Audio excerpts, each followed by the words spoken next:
Om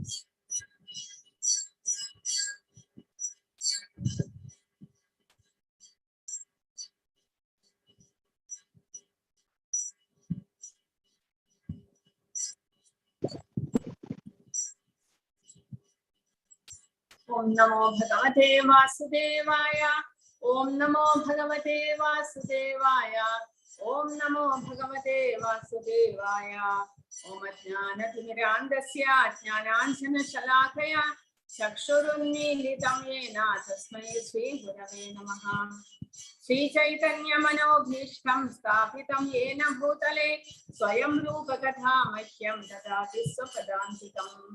Vandeham Shri Guru Shri Yudapata Kamalam Shri Gurun Vaishnavamsha Shri Rupam Sagrajatam Sahagana Raghunathanvitam Tam Sajivam Sadvaitam Savathodam Parijana Sahitam Krishna Chaitanya Devam Shri Radha Krishna Padan Sahagana Lalita Shri Vishakhanvitam Syam He Krishna Karuna Sindho Dina Bandho Jagatpate Gopesha Gopika Kanta Radha Kanta Namostade Tapta Kanchana Gaurangi Radhe Vrindavaneshwari Rishabhano Sude Devi Pranamami Haripriye Vancha Kalpatarubhyascha Kripa Sindhubhya Evacha Patitanam Pavanebhyo Vaishnavebhyo Namo Namaha.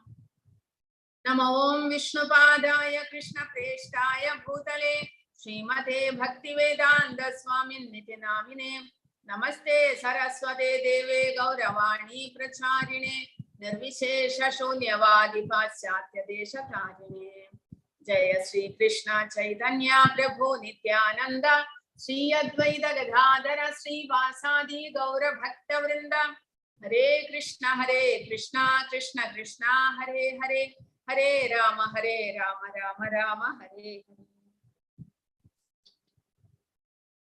Hare Krishna.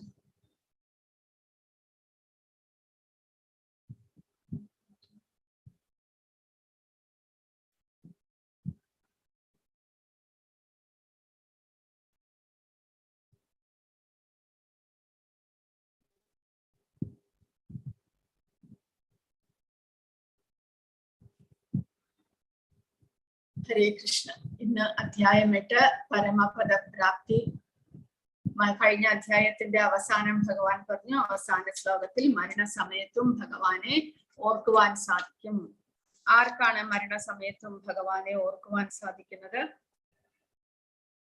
ഭഗവാനെ യഥാർത്ഥത്തിൽ എല്ലാത്തിനും അധിപതിയായിട്ട് സാധിഭൂതാധി ദൈവമാം സാധിയജ്ഞം ചെയ്യേവിധു, എല്ലാ ജീവജാലങ്ങൾക്കും ദേവന്മാർക്കും എല്ലാവർക്കും അധിപതിയായിട്ട് ഭഗവാനെ മനസ്സിലാക്കുന്നവർക്ക് മരണസമയത്തും ഭഗവാനെ ഓർക്കുവാൻ സാധിക്കും എന്ന് കഴിഞ്ഞ അധ്യായത്തിൽ ജ്ഞാനവിജ്ഞാന യോഗത്തിൽ ഭഗവാൻ പറഞ്ഞു. അപ്പോൾ ജ്ഞാനവിജ്ഞാന യോഗത്തിൽ നമ്മൾ കൂടാതെ പഠിച്ചത് എന്തൊക്കെയാണ്? ഹരേ കൃഷ്ണ. ഭൗതിക പ്രപഞ്ചത്തിൽ ഭഗവാന്റെ 3 ശക്തികളെ കുറിച്ച് നമ്മൾ ഇന്നലെ പഠിച്ചു. എന്തൊക്കെയാണ് ഭഗവാന്റെ 3 ശക്തികൾ നമ്മൾ ഇവിടെ അറിയുന്നത്? ഭൗതിക പ്രപഞ്ചം എന്നുള്ളത് ഭഗവാന്റെ ഏത് ശക്തിയാണ്? ഹരേ കൃഷ്ണ. ആർക്കെങ്കിലും ഓർമ്മയുണ്ടോ? ഇല്ല. ഭൗതിക പ്രപഞ്ചം എന്നുള്ളത് ഭഗവാന്റെ ബഹിരംഗ ശക്തി. നമ്മൾ ജീവാത്മാക്കൾ ഭഗവാന്റെ തടസ്ഥ ശക്തി. പിന്നെയോ ഭഗവാന്റെ അന്തരംഗ ശക്തിയാലാണ് ഭഗവാൻ അവതരിക്കുന്നതും ഭഗവാൻ ഇവിടെ അദ്ദേഹത്തിന്റെ ലീലകളെല്ലാം നടത്തുന്നതുമെല്ലാം ഭഗവാന്റെ അന്തരംഗ ശക്തി. അങ്ങനെയുള്ള 3 ശക്തികളെ കുറിച്ച് ഭഗവാൻ ഇന്നലെ പറയുകയുണ്ടായി. ഭൗതിക പ്രകൃതിയാകുന്ന ഭഗവാന്റെ ശക്തി പഞ്ചഭൂതങ്ങളെ കൊണ്ടും കൂടാതെ സൂക്ഷ്മ ശരീരമായിട്ടുള്ള മനസ്സ്, ബുദ്ധി, അഹങ്കാരം ഇവയെ കൊണ്ടും ആണ് അത് ഉണ്ടാക്കപ്പെട്ടിരിക്കുന്നത് എന്ന് പറഞ്ഞു ഭഗവാൻ. കൂടാതെ അവയേക്കാൾ ശ്രേഷ്ഠമാണ് പരമമായിട്ടുള്ള നമ്മൾ ജീവാത്മാക്കൾ. ഭൗതിക പ്രകൃതിയേക്കാൾ ശ്രേഷ്ഠരാണ്. അങ്ങനെയുള്ള നമ്മൾ എങ്ങനെ ഇവിടെ ബന്ധനത്തിലാക്കപ്പെടുന്നു? ഭഗവാന്റെ മായയായിട്ടുള്ള ആ ത്രിഗുണങ്ങളാൽ നമ്മൾ ഇവിടെ ഭൗതിക പ്രകൃതിയിൽ ബന്ധനസ്ഥരാക്കപ്പെടുന്നു. ഭൗതികമായ ശരീരം ലഭിക്കുന്നതോടുകൂടി ഈ 3 ഗുണങ്ങൾ നമ്മളെ സ്വാധീനിക്കുകയായി. ആ 3 ഗുണങ്ങളുടെ സ്വാധീനത്തിൽ നമ്മൾ ഈ ശരീരം എന്നുള്ളതാണ് താൻ എന്നുള്ള ജീവാത്മാവിന്റെ അവബോധം മാറ്റപ്പെടുന്നു. അങ്ങനെ അജ്ഞാനത്തിൽ യഥാർത്ഥത്തിൽ ഭഗവാൻ എങ്ങനെ സച്ചിദാനന്ദ വിഗ്രഹമാണോ അതുപോലെ തന്നെ നമ്മൾ ജീവാത്മാക്കളും അവരുടെ സ്വരൂപത്തിൽ ആധ്യാത്മിക തലത്തിൽ സച്ചിദാനന്ദ വിഗ്രഹങ്ങളാണ്. സത്ത് ചിത്ത ആനന്ദം. സത്ത് എന്ന് പറഞ്ഞാൽ ശാശ്വതനാണ്. ചിത്ത് എന്ന് പറഞ്ഞാൽ പൂർണ്ണമായിട്ടും ജ്ഞാനത്തോട് കൂടിയവരാണ്. കൂടാതെ ആനന്ദം, ആധ്യാത്മിക ആനന്ദത്തെ ഉൾക്കൊള്ളുന്നവരാണ് നമ്മൾ ജീവാത്മാക്കളും. പക്ഷേ ഭൗതികമായിട്ടുള്ള ശരീരം ലഭിക്കുന്നതോടുകൂടി ഇതെല്ലാം ജീവാത്മാവ് മറന്നു പോകുന്നു. പിന്നെയോ ഈ ഭൗതികമായിട്ടുള്ള ശരീരവുമായിട്ട് താതാത്മ്യം പ്രാപിക്കുന്നു. അങ്ങനെ അജ്ഞാനത്താൽ മൂടപ്പെടുന്നു ജീവാത്മാവ്. ഈ 3 ഗുണങ്ങൾ ശരീരം ലഭിക്കുന്നതോടുകൂടി ഈ 3 ഗുണങ്ങളും ശരീരത്തിലേക്ക് ശരീരത്തിലെ സ്വാധീനിക്കുന്നു. അപ്പോൾ ആ 3 ഗുണങ്ങളുടെ സ്വാധീനത്തിൽ സത്വരജസ് തമോ ഗുണങ്ങളുടെ സ്വാധീനത്തിലാണ് പിന്നീട് ശരീരം പ്രവർത്തിക്കുന്നത്. ആ ശരീരവുമായിട്ട് താതാത്മ്യം പ്രാപിച്ചിരിക്കുന്ന ജീവാത്മാവാണെങ്കിലോ താൻ ശരീരം ചെയ്യുന്ന പ്രവർത്തികളുടെ കർമ്മമെല്ലാം ഫലമെല്ലാം താൻ അനുഭവിക്കുന്നു എന്നുള്ള വിചാരത്തിലാണ്. അവബോധം, മലിനമാക്കപ്പെട്ട അവബോധം, അതുമൂലം എന്ത് സംഭവിക്കുന്നു? ആ കർമ്മഫലം അനുഭവിക്കാൻ, സുഖദുഃഖങ്ങൾ അനുഭവിക്കാൻ ജീവാത്മാവിന് വീണ്ടും വീണ്ടും പുതിയ പുതിയ ശരീരങ്ങൾ എടുക്കേണ്ടി വരുന്നു. അപ്പോൾ അങ്ങനെയുള്ള അവസ്ഥയിൽ 4 വിധത്തിലുള്ള ഭഗവാനെ ആരാധിക്കാത്ത ദുഷ്കൃതികളായിട്ടുള്ള 4 വിധത്തക്കാരെ ഭഗവാൻ പറഞ്ഞു തന്നു. സുകൃതികളായിട്ടുള്ള 4 ആൾക്കാരെ കുറിച്ച് ഭഗവാൻ പറഞ്ഞു തന്നു. ഇവരിൽ എല്ലാവരിലും ശ്രേഷ്ഠമായിട്ടുള്ളത് ജ്ഞാനികളാണ് എന്ന് ഭഗവാൻ പറഞ്ഞു തന്നു. ഭഗവാനെ കുറിച്ച് അറിഞ്ഞുകൊണ്ട്, ഭഗവാനെ തത്വത്തിൽ മനസ്സിലാക്കിക്കൊണ്ട് ഭഗവാനെ ആരാധിക്കുന്നവർ. അങ്ങനെ ഭഗവാൻ നമ്മൾ ബന്ധനത്തിലാക്കപ്പെടുന്നതോ ഭഗവാനെ എന്തുകൊണ്ട് നമുക്ക് ആരാധിക്കുവാൻ സാധിക്കുന്നില്ല, അതും ഭഗവാൻ പറഞ്ഞു തന്നു. കാരണം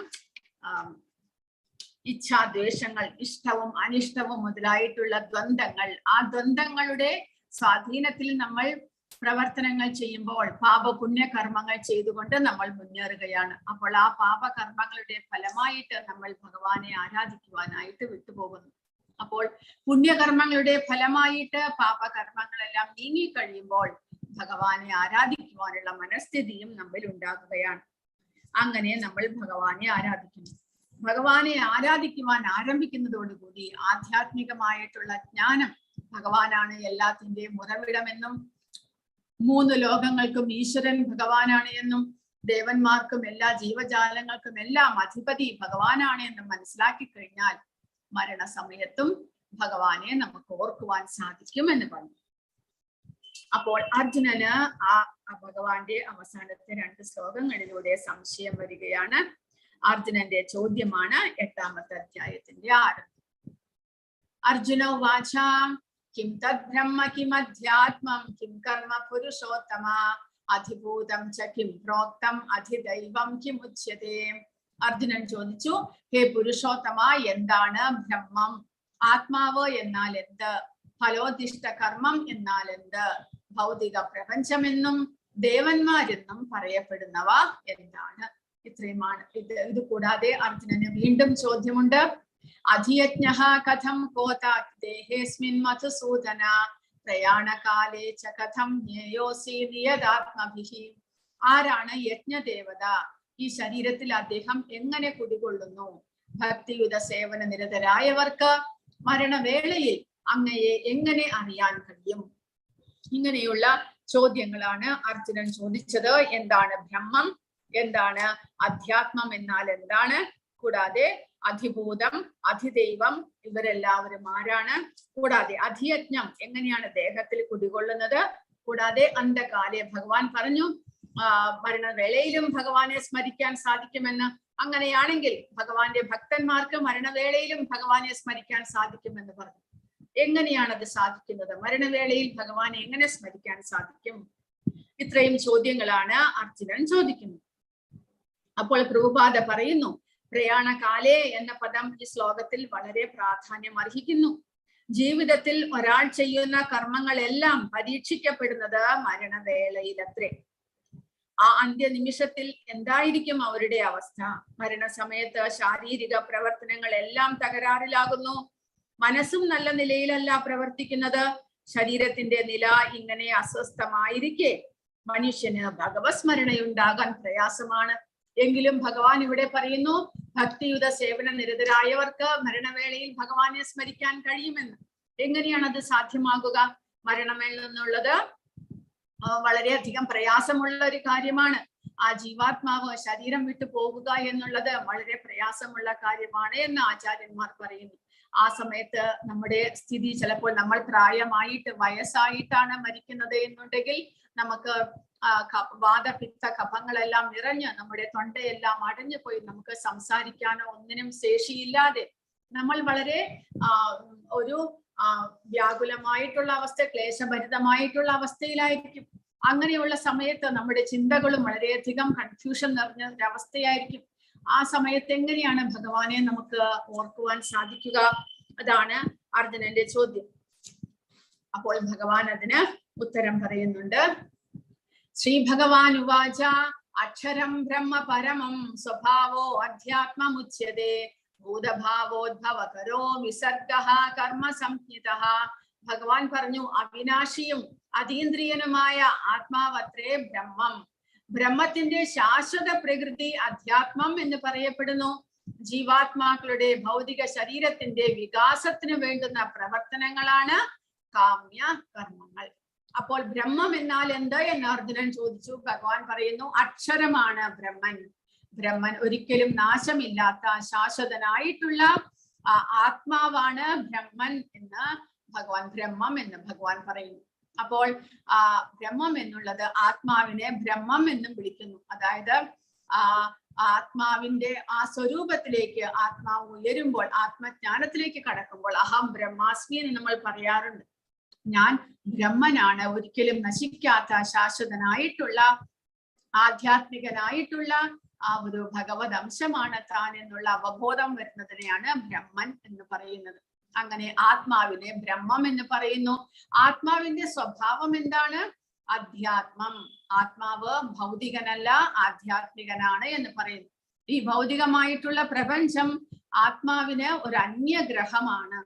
ആത്മാവിന്റെ ശാശ്വതമായിട്ടുള്ള അല്ലെങ്കിൽ ആത്മാവിന്റെ സ്വരൂപസ്ഥിതിയിൽ ആത്മാവിന്റെ സ്വാഭാവികമായിട്ടുള്ള വാസസ്ഥാനമാണ് ആധ്യാത്മിക ലോകം. പക്ഷേ ഈ ഭൗതികമായിട്ടുള്ള ഈ ഗ്രഹങ്ങളെല്ലാം തന്നെ, ബ്രഹ്മലോകം മുതൽക്ക് താഴെയുള്ള എല്ലാ ഗ്രഹങ്ങളും ജീവാത്മാവിന് അന്യഗ്രഹങ്ങളാണ്. അതുകൊണ്ടാണ് ഈ ഗ്രഹങ്ങളിലേക്ക് വരുന്നതോടുകൂടി, ഭൗതിക പ്രപഞ്ചത്തിലേക്ക് വരുന്നതോടുകൂടി ഏത് ഗ്രഹത്തിലാണോ നമ്മൾ ജന്മമെടുക്കുന്നത് ആ ഗ്രഹത്തിലെ പ്രധാനമായിട്ടുള്ള മൂലകങ്ങൾ ചേർന്നിട്ടുള്ള ഒരു ഡ്രസ്സ്, ഒരു ഉടുപ്പ് നമുക്ക് ലഭിക്കുന്നത്, ഒരു ശരീരം ഇവിടെ പ്രവർത്തിക്കാൻ. അല്ല എന്നുണ്ടെങ്കിൽ ഈ ഭൗതിക പ്രപഞ്ചവും ജീവാത്മാവിന്റെ വാസസ്ഥാനമാണ് എന്നുണ്ടെങ്കിൽ ജീവാത്മാവ് ആധ്യാത്മികനായിട്ട് തന്നെ ഇവിടെ ജീവാത്മാവിന് ജനിക്കുവാൻ സാധിക്കും. പക്ഷെ ഭൗതിക പ്രപഞ്ചം എന്നുള്ളത് ഭഗവാനെ വിട്ടു വരുന്ന, ഭഗവാനെ മറന്നുകൊണ്ട് വരുന്ന ആ ജീവാത്മാക്കൾക്ക് സ്വയം ആസ്വദിക്കാനുള്ള, ഇന്ദ്രിയ സുഖഭോഗം അനുഭവിക്കാനുള്ള ഒരു വേദി മാത്രമാണ്. അപ്പോൾ ഭഗവാനെ വിട്ടിട്ട് ഭഗവാനെ പോലെ തനിക്കും ആസ്വദിക്കണം, തനിക്കും എല്ലാ കാര്യങ്ങളും സ്വന്തമായിട്ട് ആസ്വദിക്കണം എന്ന ആഗ്രഹമുള്ള ജീവാത്മാക്കൾക്ക് ഒരു പ്രത്യേക പ്രപഞ്ചം തന്നെ ഭഗവാൻ നീക്കി വെച്ചിരിക്കുന്നു. ശരി, നിങ്ങൾ ഇവിടെ വന്നിട്ട് നിങ്ങളുടെ ഇഷ്ടം പോലെ ആസ്വദിച്ചോളൂ. പക്ഷെ ഇവിടേക്ക് ആ ജീവാത്മാവ് വരുമ്പോൾ ജീവാത്മാവിന്റെ വാസസ്ഥലം, സ്വരൂപത്തിലുള്ള വാസസ്ഥലം അല്ലാത്തത് കൊണ്ട് ജീവാത്മാവിന് പ്രവർത്തിക്കാനായിട്ട് ഒരു പ്രത്യേകമായിട്ടുള്ള ശരീരം ആവശ്യമായിട്ട് വരുന്നുണ്ട്. എങ്ങനെയാണോ ഭൂമിയിലുള്ളവർ ചന്ദ്രനിലേക്ക് മുതലായിട്ടുള്ള മറ്റ് ഗ്രഹങ്ങളിലേക്ക് പോകുമ്പോൾ അവിടുത്തെ അറ്റ്മോസ്ഫിയറിന്, അവിടുത്തെ അന്തരീക്ഷത്തിന് യോജിച്ച ഡ്രസ് എല്ലാം ധരിച്ചു പോകുന്നത്, അതുപോലെ തന്നെ ജീവാത്മാവിന് അന്യമായിട്ടുള്ള ഗ്രഹങ്ങളിലേക്ക് വരുമ്പോൾ ജീവാത്മാവിന് അവിടുത്തെ അനുയോജ്യമായിട്ടുള്ള ഒരു ശരീരം ലഭിക്കുന്നു. എന്തിനു വേണ്ടിയിട്ട്? പ്രവർത്തിക്കാനായിട്ട്. അങ്ങനെ പഞ്ചഭൂതങ്ങളാൽ നിർമ്മിതമായിട്ടുള്ള ശരീരം നമ്മുടെ ഭൂമിയിലാകുമ്പോൾ ഭൂമി പ്രധാനമായിട്ടുള്ള പഞ്ചഭൂതങ്ങളാൽ നിർമ്മിതമായിട്ടുള്ള ഒരു ശരീരം ലഭിക്കുന്നു. അഥവാ ജീവാത്മാവ് സൂര്യനിലേക്കാണ് പോകുന്നത് എന്നുണ്ടെങ്കിൽ അവിടെ തീ അല്ലെങ്കിൽ അഗ്നിയാണ് പ്രാധാന്യം പഞ്ചഭൂതങ്ങളിൽ വെച്ച്. അപ്പോൾ അഗ്നി പ്രധാനമായിട്ടുള്ള ഒരു ശരീരം ലഭിക്കുന്നു. ജലത്തിൽ വസിക്കുന്ന ജീവികൾക്ക് എല്ലാവർക്കും ജലം പ്രധാനമായിട്ടുള്ള ഒരു ശരീരം ലഭിക്കുന്നു. ജലത്തിൽ വസിക്കുന്ന ജീവികളെ കരയിലേക്ക് ഇട്ടാൽ അവയ്ക്ക് ഒരിക്കലും അവിടെ താമസിക്കാൻ സാധ്യമല്ല.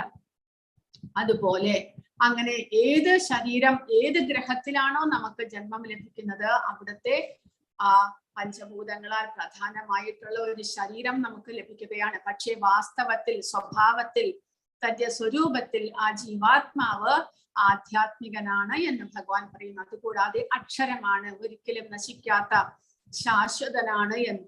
എന്നാൽ നമ്മുടെ ശരീരമാണെങ്കിലോ ശരീരം ക്ഷരമാണ്, നശിക്കുന്നതാണ്. അത് വ്യത്യാസം മനസ്സിലാക്കണം നമ്മൾ. ഭൂതഭാവോദ്ഭവകരോ വിസർഗഃ കർമ്മ സംഹിതഃ. ജീവാത്മാക്കളുടെ കർമ്മം എന്നാൽ എന്താണ് എന്ന് അർജുനൻ ചോദിച്ചു. കർമ്മം എന്നാൽ ജീവാത്മാക്കളുടെ ഭൗതിക ശരീരത്തിന്റെ വികാസത്തിനു വേണ്ടുന്ന പ്രവർത്തനങ്ങളാണ് കാമ്യകർമ്മങ്ങൾ. അപ്പോൾ ഈ ശരീരം വികസിക്കുവാൻ, ശരീരം പുഷ്ടിപ്പെടുത്തുവാനായിട്ട്, ശരീരത്തിന്റെ ആരോഗ്യത്തിന് വേണ്ടിയിട്ട് എല്ലാം നമ്മൾ പലതരത്തിലുള്ള കർമ്മങ്ങൾ ചെയ്യുന്നു. ആ കാമ്യകർമ്മങ്ങൾ അതിന്റെ ഫലം ഉദ്ദേശിച്ചുകൊണ്ടാണ് നമ്മൾ കർമ്മം ചെയ്യുന്നത്. കാരണം കർമ്മം ചെയ്ത് ശരീരത്തിനെ പുഷ്ടിപ്പെടുത്തുവാൻ നമ്മൾ ആഗ്രഹിക്കുന്നു. അവയാണ് കാമ്യകർമ്മങ്ങൾ എന്ന് പറയുന്നത്. അധിഭൂതം ക്ഷരോഭാവഃ പുരുഷശ്ചാദിദൈവതം അധിയജ്ഞോഹമേവാത്ര ദേഹേ ദേഹഭൃതാംബര. അധിഭൂതം എന്ന് പറഞ്ഞാൽ ഭൗതിക പ്രപഞ്ചമാണ്. എപ്പോഴും മാറിക്കൊണ്ടിരിക്കുന്ന ഭൗതിക പ്രകൃതിയാണ് അധിഭൂതം. അത് ക്ഷരമാണ് എന്ന്, ശാശ്വതമല്ല. ഭൗതിക പ്രപഞ്ചത്തിൽ എല്ലാത്തിനും മാറ്റങ്ങൾ വന്നുകൊണ്ടേയിരിക്കും. ശാശ്വതമായിട്ട് ഇവിടെ ഒന്നും തന്നെ ഇല്ല. എല്ലാം ജനിക്കുന്നു, വളരുന്നു, വൃദ്ധാവസ്ഥ പ്രാപിക്കുന്നു, പിന്നെ ക്ഷയിക്കുന്നു. എല്ലാ വസ്തുക്കളും ചരങ്ങളും അചരങ്ങളുമായിട്ടുള്ള എല്ലാം തന്നെ ഈ ഭൗതിക പ്രകൃതിയിൽ നശ്വരങ്ങളാണ്, ഒന്നും ശാശ്വതമല്ല. അധിഭൂതം ക്ഷരോഭാവഃ. അധിഭൂതത്തിന്റെ ഭൗതിക പ്രകൃതിയുടെ ഭാവം എന്നുള്ളത് ക്ഷരമാണ്, നശിക്കുന്നതാണ്, മാറിക്കൊണ്ടിരിക്കുന്നതാണ്.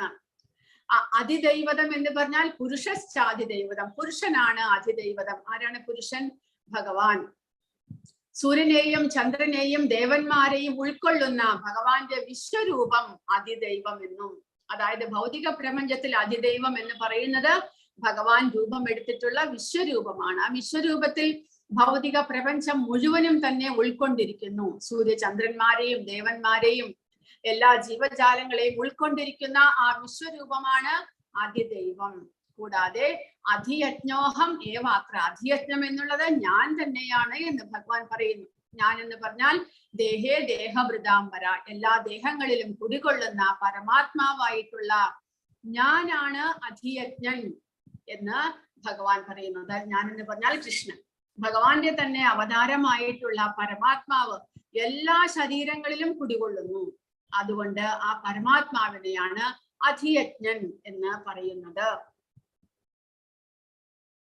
അന്ധകാലേ ച മാമേവ സ്മരൻ മുക്ത്വാ കളേവരം യഹ പ്രയാതി സമദ്ഭാവം യാതി നാസ്ത്യത്ര സംശയഃ. മരണസമയത്ത് എന്നെ തന്നെ സ്മരിച്ചുകൊണ്ട് ശരീരം ത്യജിക്കുന്നവൻ എന്റെ ഭാവത്തെ ഉടൻ തന്നെ പ്രാപിക്കുമെന്നതിന് സംശയമില്ല. അപ്പോൾ പ്രയാണകാലം അർജുനൻ ചോദിച്ചു, മരണസമയത്ത് എങ്ങനെയാണ് അങ്ങയെ സ്മരിക്കുന്നത്? പക്ഷെ ഭഗവാൻ പറയുന്നത് അങ്ങനെ സ്മരിക്കുവാൻ സാധിച്ചു കഴിഞ്ഞാൽ ഭഗവാനെ തന്നെ പ്രാപിക്കുവാൻ സാധിക്കും. അപ്പോൾ എങ്ങനെ ഇവിടെ കൊടുത്തിരിക്കുന്നത്, ഭീഷ്മദേവൻ തന്റെ മരണവും കാത്തുകൊണ്ട് ഭഗവാന്റെ വരവും കാത്തുകൊണ്ട് ഉത്തരായണ കാലത്തെയും പ്രതീക്ഷിച്ചുകൊണ്ട് കിടക്കുകയാണ്. കുരുക്ഷേത്ര യുദ്ധക്കളത്തിൽ ഭീഷ്മദേവർ അർജുനന്റെ അമ്പ് കൊണ്ട് വീണു എന്നുണ്ടെങ്കിലും അദ്ദേഹത്തിന് താൻ ആഗ്രഹിക്കുന്ന സമയത്ത് ശരീരം വെടിയാമെന്നുള്ള അനുഗ്രഹം കിട്ടിയിട്ടുണ്ട്. അതുകൊണ്ട് അദ്ദേഹം എന്ത് ചെയ്യുന്നു, ഉത്തരായണ കാലം വന്നിട്ട് ഭഗവാന്റെ സാന്നിധ്യത്തിൽ മരണപ്പെടുവാനായിട്ട് തന്റെ ദേഹം ത്യജിക്കുവാനായിട്ട് ആഗ്രഹിച്ചു. അങ്ങനെ അതിനു വേണ്ടി അദ്ദേഹം കാത്തിരുന്നു. അങ്ങനെ ആ സമയത്ത് ഭഗവാൻ പാണ്ഡവരെയും എല്ലാവരെയും വിളിച്ചുകൊണ്ട് അവിടേക്ക് പോകുന്നു. കുരുക്ഷേത്ര യുദ്ധക്കളത്തിൽ എല്ലാ ഋഷിമാരും എല്ലാവരും വന്നിട്ടുണ്ട്. അങ്ങനെ ആ സമയത്ത് ഭഗവാനെ മുന്നിൽ കണ്ടുകൊണ്ട് ഭീഷ്മദേവർ തന്റെ ദേഹം വെടിയുകയുണ്ടായി.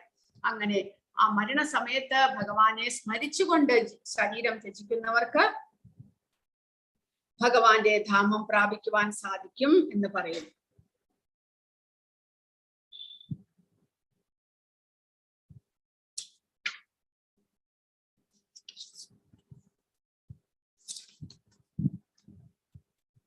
കൃഷ്ണാവബോധത്തോടെ ദേഹത്യാഗം ചെയ്യുന്നവൻ ഉടനെ ഭഗവാന്റെ അതീന്ദ്രിയ ഭാവം കൈക്കൊള്ളുന്നു.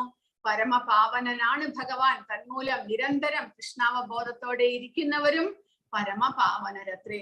സ്മരണം എന്ന വാക്ക് സുപ്രധാനമാണ് ഇവിടെ.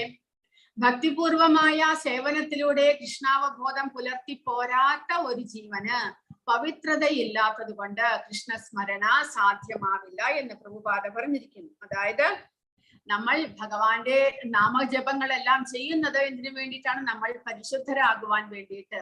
പരിശുദ്ധമായിട്ടുള്ള ഹൃദയത്തിൽ, പരിശുദ്ധമായിട്ടുള്ള മനസ്സിൽ മാത്രമേ ഭഗവാനെ ഓർക്കുവാൻ നമുക്ക് സാധിക്കുകയുള്ളൂ. അല്ലാതെ മലിനമാക്കപ്പെട്ട, അവബോധം മലിനമാക്കപ്പെട്ട, അല്ലെങ്കിൽ ഭൗതികമായിട്ടുള്ള ആസക്തികളും ആഗ്രഹങ്ങളും തൃഷ്ണയെല്ലാം കൊണ്ട് നിറഞ്ഞിരിക്കുന്ന മനസ്സിൽ ഭഗവാന്റെ നാമസ്മരണ എങ്ങനെ ഓർക്കുവാൻ സാധിക്കുന്നത്? ഭഗവാനെ ഓർക്കുവാനോ നമ്മുടെ നാവിൽ ഭഗവാന്റെ നാമസ്മരണയോ എങ്ങനെ വരും? അതുകൊണ്ടാണ് മരണവേളയിലും ഭഗവാനെ ഓർക്കുവാനായിട്ട് നമ്മൾ നിരന്തരം ഭഗവാനെ നാമസ്മരണ ചെയ്തുകൊണ്ട് പരിശുദ്ധരാകുവാൻ ശ്രമിക്കണം എന്ന് പറയുന്നത്. അപ്പോൾ ഉദാഹരണമായിട്ട് നമുക്ക് ഒരു കുട്ടികൾ കൊല്ലാവർഷത്തെ പരീക്ഷ എഴുതുവാൻ വേണ്ടിയിട്ട് തലേ ദിവസം വായിച്ചാൽ മതിയോ? പോരാ എന്ന് നമ്മൾ പറയും. ദിവസവും നിങ്ങൾ അന്നന്ന് എടുക്കുന്ന പാഠങ്ങൾ അന്നന്ന് തന്നെ പഠിക്കണമെന്ന് നമ്മൾ കുട്ടികളെ നിർബന്ധിക്കും. കാരണം എന്നിട്ട് ദിവസവും റിവൈസ് ചെയ്യണം. ആഴ്ചയിൽ പരീക്ഷ, ഇതെല്ലാം സ്കൂളിൽ നടക്കുന്നുണ്ട്. മാസാമാസം പരീക്ഷ, പിന്നെ 3 മാസം കൂടുമ്പോൾ ഒരു പരീക്ഷ. ഇതെല്ലാം ചെയ്യുന്നത് അവസാനത്തെ കൊല്ല പരീക്ഷയിൽ ആ കുട്ടികൾ ജയിച്ച് അടുത്ത ക്ലാസ്സിലേക്ക് പോകുവാൻ വേണ്ടിയിട്ടാണ്. പക്ഷെ നമ്മൾ ഈ ആധ്യാത്മിക കാര്യം വരുമ്പോൾ എന്ത് നമ്മൾ പറയുന്നു? അതെല്ലാം വയസ്സാകുമ്പോൾ നമുക്ക് ചെയ്യാനുള്ളതാണ്. അല്ലാതെ ഇപ്പോൾ തന്നെ ഈ സമയത്ത് നമ്മളെല്ലാം ലൈഫ് എൻജോയ് ചെയ്യാനുള്ളതാണ്. ചെറുപ്രായത്തിൽ ലൈഫ് എൻജോയ് ചെയ്യണം, ആസ്വദിക്കണം. എന്നിട്ട് വയസ്സായി, റിട്ടയർ ആയി വയസ്സാകുന്ന സമയത്താണ് ഭഗവാന്റെ കാര്യങ്ങളെല്ലാം ചെയ്യാനുള്ളത് എന്ന്. ആ സമയത്ത് നമുക്ക് ഓർമ്മ ശരിയായിട്ട് നിൽക്കുന്നില്ല, കണ്ണ് ശരിയായിട്ട് കാണുന്നില്ല, പിന്നെയോ കൈകാലുകൾ, ദേഹമെല്ലാം ക്ഷീണപ്പെട്ടിരിക്കും. ആ സമയത്ത് നമ്മൾ എങ്ങനെയാണ് ഭഗവാനെ കുറിച്ച്, ഇവിടെ നമ്മൾ ഇപ്പോൾ പറയുമ്പോൾ എന്തുമാത്രം ഭഗവാന്റെ സേവകൾ ചെയ്യാനുണ്ട്. അതുവരെ ചെയ്യാണ്ടേ 60-65 വയസ്സാവുമ്പോഴത്തേക്കും ഇതെല്ലാം ചെയ്യാമെന്ന് പറയുമ്പോൾ നമുക്ക് ഓർമ്മശക്തിയും ഉണ്ടാകുന്നില്ല, ഇതെല്ലാം വായിച്ച് മനസ്സിലാക്കാനുള്ള ബുദ്ധിശക്തിയും ഉണ്ടാകുന്നില്ല. ബുദ്ധിശക്തിയെ ചെറുപ്പത്തിൽ, വളരുന്ന പ്രായത്തിൽ നമ്മൾ ഭഗവാനെ കുറിച്ച് പഠിക്കുവാൻ ആരംഭിച്ചാൽ അത് എന്നെന്നും നമ്മുടെ സ്മരണയിൽ ഉണ്ടാകുന്നു. നമ്മൾക്ക് ക്രമേണ ആ ഒരു 1-2 ദിവസം കൊണ്ടോ 1-2 വർഷം കൊണ്ടോ പരിശുദ്ധരാകുവാനായിട്ട് നമുക്ക് സാധ്യമല്ല. കാരണം അത്രമാത്രം ജന്മങ്ങൾ നമ്മൾ എടുത്തിട്ടുണ്ട്, അത്രമാത്രം പാപകർമ്മങ്ങളും നമ്മൾ ചെയ്തിട്ടുണ്ടാകും. ആ പാപകർമ്മങ്ങളുടെ എല്ലാം ആ ഫലങ്ങൾ നമ്മൾ കളയണമെന്നുണ്ടെങ്കിൽ നിരന്തരം ഭഗവാനെ കുറിച്ച് കേൾക്കുകയും ഭഗവാന്റെ നാമജപം ചെയ്യുകയും ഭഗവാനെ സ്മരിക്കുകയും വേണം. അങ്ങനെ സ്മരണയും ശ്രവണവും കീർത്തനവും സ്മരണയും നിരന്തരം ചെയ്തുകൊണ്ടിരുന്നാൽ ആ അവസാന സമയത്ത് ഭഗവാന്റെ കരുണയാൽ നമുക്ക് ഭഗവാനെ ഓർക്കുവാൻ സാധിക്കും. അല്ലാതെ മരണവേള അടുക്കുമ്പോൾ നമ്മൾ ഭഗവാനെ ഓർക്കണമെന്ന് വിചാരിച്ചാൽ നമ്മൾ പരിശുദ്ധരാകാതെ പരിശുദ്ധനായിട്ടുള്ള ഭഗവാനെ നമ്മുടെ ഹൃദയത്തിൽ നമുക്ക് എങ്ങനെ ഓർക്കുവാൻ സാധിക്കും? അങ്ങനെ നമ്മൾ ഒരു ന്യായീകരണം പറയുന്നത് തെറ്റാണ്. കാരണം വയസ്സാകുമ്പോഴാണ് നമുക്ക് ഭഗവാനെ ഓർക്കേണ്ടത്, ഒരിക്കലുമല്ല. പ്രഹ്ലാദകുമാരൻ പറയുന്നത് കൗമാരാത് ആചരേത് പ്രാജ്ഞോ ധർമാൻ ഭാഗവതാനിഹായ. അതായത് കൗമാര പ്രായത്തിൽ തന്നെ, കൗമാരം എന്ന് പറയുന്നത് 5 വയസ്സുള്ള കുട്ടികളെയാണ് കൗമാര പ്രായക്കാർ എന്ന് പറയുന്നത്. 5 വയസ്സ് മുതലേ നമ്മൾ ഈ ഭാഗവതം അല്ലെങ്കിൽ ഭഗവാനെ കുറിച്ചുള്ള ചിന്തകൾ നമ്മൾ വളർത്തിക്കൊണ്ടുവരണമെന്ന്. കാരണം 5 വയസ്സിലാണ് നമ്മൾ കുട്ടികളെ എല്ലാം സ്കൂളിൽ ചേർക്കുന്നത്. പഠനം ആരംഭിക്കുന്ന പ്രായമാണ് 5 വയസ്സ്. ആ സമയത്ത് നമ്മൾ എന്ത് പഠിക്കുന്നുവോ, എന്ത് നമ്മൾ ശ്രദ്ധിക്കുന്നുവോ അത് നമ്മുടെ മനസ്സിൽ, ചിന്തയിൽ എപ്പോഴും ഉണ്ടാകും. ആ സമയത്ത് തന്നെ നമ്മൾ ആധ്യാത്മികമായിട്ടുള്ള കാര്യങ്ങൾ കുട്ടികളെ പഠിപ്പിക്കുവാൻ തുടങ്ങിയാൽ അത് എന്നെന്നും തന്നെ അവരുടെ മനസ്സിൽ ഉണ്ടാകുന്നു. അവർ പിന്നീട് ആ വഴി വിട്ട് എവിടേക്കും പോകുകയില്ല. അവൾ നേരായിട്ടുള്ള ഭഗവാന്റെ പറഞ്ഞിട്ടുണ്ട് ആ ധാർമ്മികമായിട്ടുള്ള വഴിയിലൂടെ അവർ സഞ്ചരിക്കും. അങ്ങനെ പ്രഹ്ലാദകുമാരൻ പറഞ്ഞിരിക്കുന്നത് ഈ ശരീരം ക്ഷയിക്കുന്ന നശ്വരമാണെങ്കിൽ കൂടെ ഈ ശരീരം ഉപയോഗിച്ച് ഭഗവാന്റെ പ്രാപ്തി, ആ പരമപദ പ്രാപ്തി നമുക്ക് ലഭ്യമാകുന്നു. അപ്പോൾ ആ ചെറുപ്രായത്തിലെ തന്നെ നമ്മൾ ഭഗവാന്റെ സേവകൾ ചെയ്യാനായിട്ട് ആരംഭിക്കുകയാണെങ്കിൽ അത് നമ്മളെ പിന്നീട് ആ ക്രമേണ വയസ്സാകും തോറും നമ്മളെ അതിലേക്ക് കൂടുതൽ നമുക്ക് അതിന്റെ നിശ്ചയത്തോടുകൂടി നമ്മൾ റിട്ടയർ ആകുന്ന സമയത്ത് പിന്നീട് വേറെ ഒരു ചിന്തയും നമ്മിൽ വളരുന്നില്ല. ഇല്ല എന്നുണ്ടെങ്കിലോ റിട്ടയർ ആകുന്നത് വരെ പല വിധത്തിലും എൻജോയ്മെന്റ് എല്ലാം ചെയ്ത് റിട്ടയർ ആകുമ്പോൾ ആ ഭാഗവതവും ഭഗവത്ഗീതയും എടുക്കാം, വായിക്കാൻ തുടങ്ങാം എന്ന് പറഞ്ഞാൽ നമുക്കതിൽ ഒരിക്കലും ശ്രദ്ധയുണ്ടാകില്ല. കാരണം നമ്മൾ ഇത്രയും കാലം അത് ചെയ്യാതെ വേസ്റ്റ് ചെയ്തു കഴിഞ്ഞാൽ അവസാന നിമിഷങ്ങളിൽ നമുക്ക് എങ്ങനെ അതിൽ ശ്രദ്ധയുണ്ടാകുന്നു? അത് പരിശീലനം, ഭഗവാൻ പറഞ്ഞു പരിശീലനം ആവശ്യമാണ്. പരിശീലനം കൊണ്ടേ നമ്മുടെ മനസ്സിനെ നമുക്ക് നിയന്ത്രിക്കുവാനായിട്ട് സാധിക്കുകയുള്ളൂ. അതുകൊണ്ടാണ് പ്രഭുപാദ് ഇവിടെ പറയുന്നത്, കൃഷ്ണാവബോധം പുലർത്തിപ്പോരാത്ത ഒരു ജീവന് പവിത്രതയില്ലാത്തത് കൊണ്ട് അവർ പരിശുദ്ധരാകാത്തത് മൂലം മരണവേളയിൽ കൃഷ്ണസ്മരണ സാധ്യമാകുന്നില്ല. അപ്പോൾ മരണസമയത്ത് കൃഷ്ണാവബോധം അല്ലെങ്കിൽ കൃഷ്ണസ്മരണ വരുവാനായിട്ട് ഒരാൾ ജീവിതത്തിന്റെ ആരംഭഘട്ടം മുതൽക്കേ കൃഷ്ണാവബോധം ശീലിക്കണം. നിര്യാണ വേളയിൽ വിജയം വരിക്കണമെങ്കിൽ കൃഷ്ണസ്മരണ അത്യന്താപേക്ഷിതമാണ് താനും. അതുകൊണ്ട് സദാ മഹാമന്ത്രം ഉരുവിട്ടുകൊണ്ടേയിരിക്കുക. ഹരേ കൃഷ്ണ കൃഷ്ണ കൃഷ്ണ ഹരേ ഹരേ, ഹരേ രാമ രാമ രാമ ഹരേ ഹരേ. അപ്പോൾ ഈ ഹരേ കൃഷ്ണ മഹാമന്ത്രം നമ്മൾ എങ്ങനെ ചൊല്ലണം എന്നാണ് പറഞ്ഞിരിക്കുന്നത്. ചൈതന്യ മഹാപ്രഭു പറഞ്ഞു തന്നിരിക്കുന്നു, വൃക്ഷത്തെ പോലെ സഹനശക്തി ഉണ്ടാകണം. ത്രിനാഥപി സുനീചേന തരോരിവ സഹിഷ്ണുന അമാനിന മാനതേന കീർത്തനീയ സദാഹരിഹി എന്നാണ് ചൈതന്യ മഹാപ്രഭു പറഞ്ഞിരിക്കുന്നത്. ത്രിനാഥപി സുനീചേന, ഒരു പുല്ലിനെ പോലെ ക്ഷമിക്കുവാനായിട്ട് നമുക്ക് സാധിക്കണം. തരോരിവ സഹിഷ്ണുന, വൃക്ഷത്തെ പോലെ സഹനശക്തി ഉണ്ടാകണം. ഒരു പുല്ലിനെ എത്ര ആൾക്കാരും അതിനെ ചവിട്ടി മെതിച്ചു കൊണ്ട് പോയാലും എല്ലാവരും പോയി കഴിഞ്ഞാൽ അത് മെല്ലെ തല ഉയർത്തി നിൽക്കും. അതൊരിക്കലും ആരോടും കംപ്ലൈന്റ് പറയുന്നില്ല. അത്രമാത്രം ക്ഷമ ആ പുല്ലിനുണ്ട്. അതുപോലെ തന്നെ വൃക്ഷം മഴയും വെയിലും മഞ്ഞും എല്ലാം കൊണ്ടുകൊണ്ട് സഹിച്ചുകൊണ്ട് അവിടെ നിൽക്കുകയാണ്. അതിന് ആരോടും പരാതിയില്ല. അതുകൂടാതെ സമയാസമയങ്ങളിൽ പൂക്കളും ഇലകളും കായ്കളും എല്ലാം തണലും എല്ലാം എല്ലാവർക്കും കൊടുക്കുന്നു, ആരോടും പരാതിയില്ലാതെ.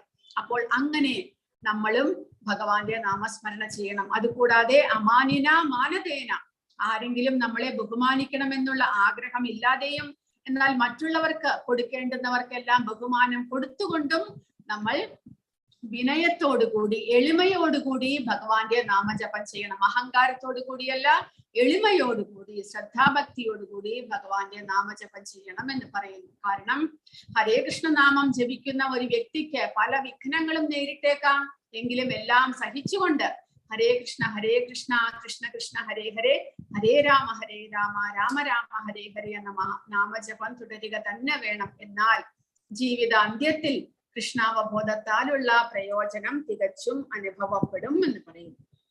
അപ്പോൾ അങ്ങനെയാണെങ്കിൽ ഭഗവാൻ അത് നിർബന്ധമായിട്ട് എന്തുകൊണ്ട് പറയുന്നു? എന്തുകൊണ്ട് മരണവേളയിൽ ഭഗവാനെ സ്മരിച്ചാൽ മാത്രമേ ഭഗവാന്റെ ധാമത്തിലേക്ക് പോകാൻ കഴിയുകയുള്ളൂ? ഭഗവാൻ ഇവിടെ പറയുന്നത്, യം യം വാഭി സ്മരൻ ഭാവം ത്യജത്യന്തേ കളേവരം തം തമേവൈതി കൗന്തേയ സദാ തദ്ഭാവ ഭാവിതഃ. എന്തിനെ കുറിച്ചാണോ മരണവേളയിൽ ഒരാൾ സ്മരിക്കുന്നത്, ഹേ കുന്തിപുത്ര, അയാൾ തീർച്ചയായും അതിനെ പ്രാപിക്കും. യം യം വാഭി സ്മരൻ ഭാവം, എന്തിനെ കുറിച്ചെല്ലാമാണോ നമ്മൾ മരണവേളയിൽ സ്മരിക്കുന്നത്. ത്യജത്തന്തേ, അങ്ങനെ നമ്മുടെ ശരീരം നമ്മൾ ത്യജിക്കുന്നത്. തം തമേവൈതി കൗന്തേയ, ആ ഭാവത്തെ നമ്മൾ പ്രാപിക്കുന്നു. മരണവേളയിൽ നമുക്ക് ഏറ്റവും ഇഷ്ടമുണ്ടായിട്ടുള്ള ഒരു പൂച്ചയോ പട്ടിയെയാണ് നമ്മൾ നോക്കിക്കൊണ്ട് അതിനെ വിചാരിച്ചുകൊണ്ട് അതിനി ആരും ഉണ്ടാകില്ലല്ലോ, ആരെന്റെ പൂച്ചയ്ക്ക് പാല് കൊടുക്കും എന്നെല്ലാം ചിന്തിച്ചുകൊണ്ട് നമ്മൾ ശരീരത്തെ ത്യജിക്കുകയാണെങ്കിൽ തീർച്ചയായിട്ടും ഒരു പൂച്ചയായിട്ട് അടുത്ത ജന്മം നമുക്ക് ലഭിക്കുന്നതായിരിക്കും. അതാണ് ഭഗവാൻ നമ്മളോട് പ്രധാനമായിട്ട് ഉപദേശിക്കുന്നത്. നമ്മളുടെ ചിന്ത, നമ്മുടെ മനസ്സ് എപ്പോഴും ഭഗവാനിൽ തന്നെ ഉണ്ടാകണം. അതിനു വേണ്ടിയിട്ട് സദാസമയവും ഭഗവാനെ സ്മരിച്ചുകൊണ്ട് ഭഗവാന്റെ നാമജപം ചെയ്തുകൊണ്ടിരിക്കുക. മരണത്തിന്റെ നിർണായക നിമിഷങ്ങളിൽ നടക്കുന്നത് എന്ത് എന്ന് ഇവിടെ പറയുന്നു. കൃഷ്ണസ്മരണയോടെ ശരീരം ത്യജിക്കുന്നവർ അതീന്ദ്രിയമായ ഭഗവത് പദം പോകുന്നു. മറ്റേതെങ്കിലും സ്മരണ പുലർത്തിക്കൊണ്ട് മരിക്കുന്നവർ ഈ അവസ്ഥയിൽ എത്തുന്നില്ല എന്ന് ഇവിടെ പറയുന്നു. ഒരാളുടെ ജീവിതകാലം മുഴുവൻ സംഭരിച്ചു പോന്ന വിചാരങ്ങളാണ് മരണ നിമിഷങ്ങളിലെ സ്മരണയ്ക്ക് കളമൊരുക്കുന്നത്. ആ നിലയ്ക്ക് ഈ ജന്മമാണ് അടുത്ത ജന്മത്തിന് വിത്തിടുന്നത് എന്ന് ഉറയ്ക്കാം. ഈ ജന്മത്തിൽ നമ്മൾ നമ്മുടെ ബാല്യം മുതൽക്ക് എന്തിനെ കുറിച്ചെല്ലാം ചിന്തിച്ചുകൊണ്ട് ഏതെല്ലാം പ്രവർത്തികളിൽ നമ്മൾ മുഴുകി വരുന്നുവോ, നമ്മളുടെ ചിന്തയും സ്മരണയും എല്ലാം തന്നെ ആ മരണവേളയിൽ നമ്മൾ ആ ഒരു വയസ്സുകാലത്ത് നമുക്ക് വേറൊന്നും ഓർക്കാനില്ല. നമ്മൾ മുൻകാലങ്ങളെ കുറിച്ചെല്ലാം ഇങ്ങനെ ഓർത്തുകൊണ്ട് അതിനെക്കുറിച്ച് വിചാരിച്ചുകൊണ്ട് ഇങ്ങനെ ഇരിക്കും. നല്ലതും ചീത്തയുമായിട്ടുള്ള പല പല കാര്യങ്ങളെ കുറിച്ചും ഓർത്തുകൊണ്ട് നമ്മൾ ഇരിക്കും. കാരണം വയസ്സാകും തോറും നമുക്ക് ജോലി ചെയ്യാനുള്ള ശേഷിയെല്ലാം കുറയുന്നു. നാമസ്മരണം പരിശീലിക്കാത്ത ഒരാളാണെങ്കിൽ അയാൾക്ക് പിന്നെ വേറെ ജോലിയൊന്നുമില്ല, എന്തെങ്കിലും ഇങ്ങനെ ചിന്തിച്ചുകൊണ്ടേയിരിക്കും. അങ്ങനെ ചിന്തിച്ച് ചിന്തിച്ച് എന്ത് ചെയ്യുന്നു, മരണം സമയം അടുക്കുമ്പോൾ ഇത് തന്നെ ആ ചിന്ത മാത്രം, ആ ചിന്തകളിൽ എന്താണോ മുന്നിട്ട് നിൽക്കുന്നത് ആ ഒരു അവസ്ഥയെ നമ്മൾ പ്രാപിക്കുന്നു എന്നിവിടെ പറയുന്നു. ഈ ജന്മത്തിൽ സാത്വിക ഭാവത്തോടെ ജീവിക്കുകയും കൃഷ്ണനെ നിരന്തരം സ്മരിക്കുകയും ചെയ്യുന്നവർക്ക് അന്ത്യവേളയിലും ഭഗവത് സ്മരണയുദിക്കും. കൃഷ്ണന്റെ അതീന്ദ്രിയ ഭാവത്തെ പോകുന്നതിന് അത് സഹായകമായി തീരുകയും ചെയ്യും. ആധ്യാത്മികമായി ഭഗവത് സേവനത്തിൽ മുഴുകി ജീവിതം നയിച്ച ഒരാൾക്ക് അടുത്ത ജന്മത്തിൽ ഭൗതിക ദേഹമല്ല ആധ്യാത്മിക ദേഹമായിരിക്കും ലഭിക്കുക. അതിനു വേണ്ടിയിട്ട് നമ്മൾ നിരന്തരമായിട്ടുള്ള ഹരേ കൃഷ്ണ കൃഷ്ണ കൃഷ്ണ ഹരേ ഹരേ, ഹരേ രാമ രാമ രാമ ഹരേ ഹരേ എന്ന നാമജപം അത്രേ മരണവേളയിൽ ഒരാളുടെ മനോഭാവത്തെ വേണ്ടുന്ന വഴിക്ക് തിരിക്കാൻ ഉതകുന്ന ഉത്തമമായ മാർഗം. അപ്പോൾ ഭഗവാനും നോക്കുന്നു, നമ്മൾ നിരന്തരം ഭഗവാന്റെ നാമജപം ചെയ്ത് ഭഗവാനെ സന്തോഷിപ്പിക്കുവാനായിട്ട് ശ്രമിച്ചു കൊണ്ടിരിക്കുകയാണെങ്കിൽ മരണവേളയിൽ നമ്മുടെ അവസ്ഥ എന്ത് തന്നെയായാലും ഭഗവാനെ സ്മരിക്കുവാനുള്ള ആ ഒരു ശക്തി, ആ ഒരു പ്രേരണ ഭഗവാൻ തന്നെ കരുണാമയനായിട്ട് നമുക്ക് തരുന്നതായിരിക്കും. കാരണം അദ്ദേഹം പരമാത്മാവായിട്ട് നമ്മുടെ ഹൃദയത്തിലുണ്ട്. ഭഗവാന് സാധിക്കാത്തതായിട്ട് എന്താണുള്ളത്?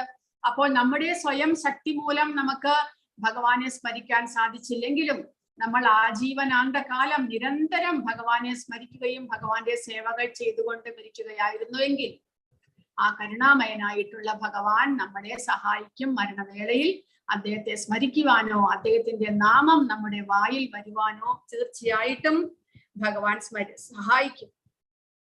അതുകൊണ്ട് ഭഗവാൻ ഹരേ കൃഷ്ണ ഇവിടെ ഇപ്പോൾ അങ്ങനെ അതിന്റെ ഭാഗവതത്തിലെ ഒരു കഥയാണ് ഇവിടെ കൊടുത്തിരിക്കുന്നത്. മരണവേളയിൽ ഒരാൾ ഒരു മാനിനെ ഓർത്തുകൊണ്ട് മരിച്ചതുകൊണ്ട് അദ്ദേഹം മാനിന്റെ ജന്മം എടുത്ത കഥയാണിത്. അപ്പോൾ ഇവിടെ കൊടുത്തിരിക്കുന്നത് ഭരത മഹാരാജാവ് എന്നുള്ള രാജാവിന്റെ കഥ ഭാഗവതത്തിൽ ഉണ്ട്.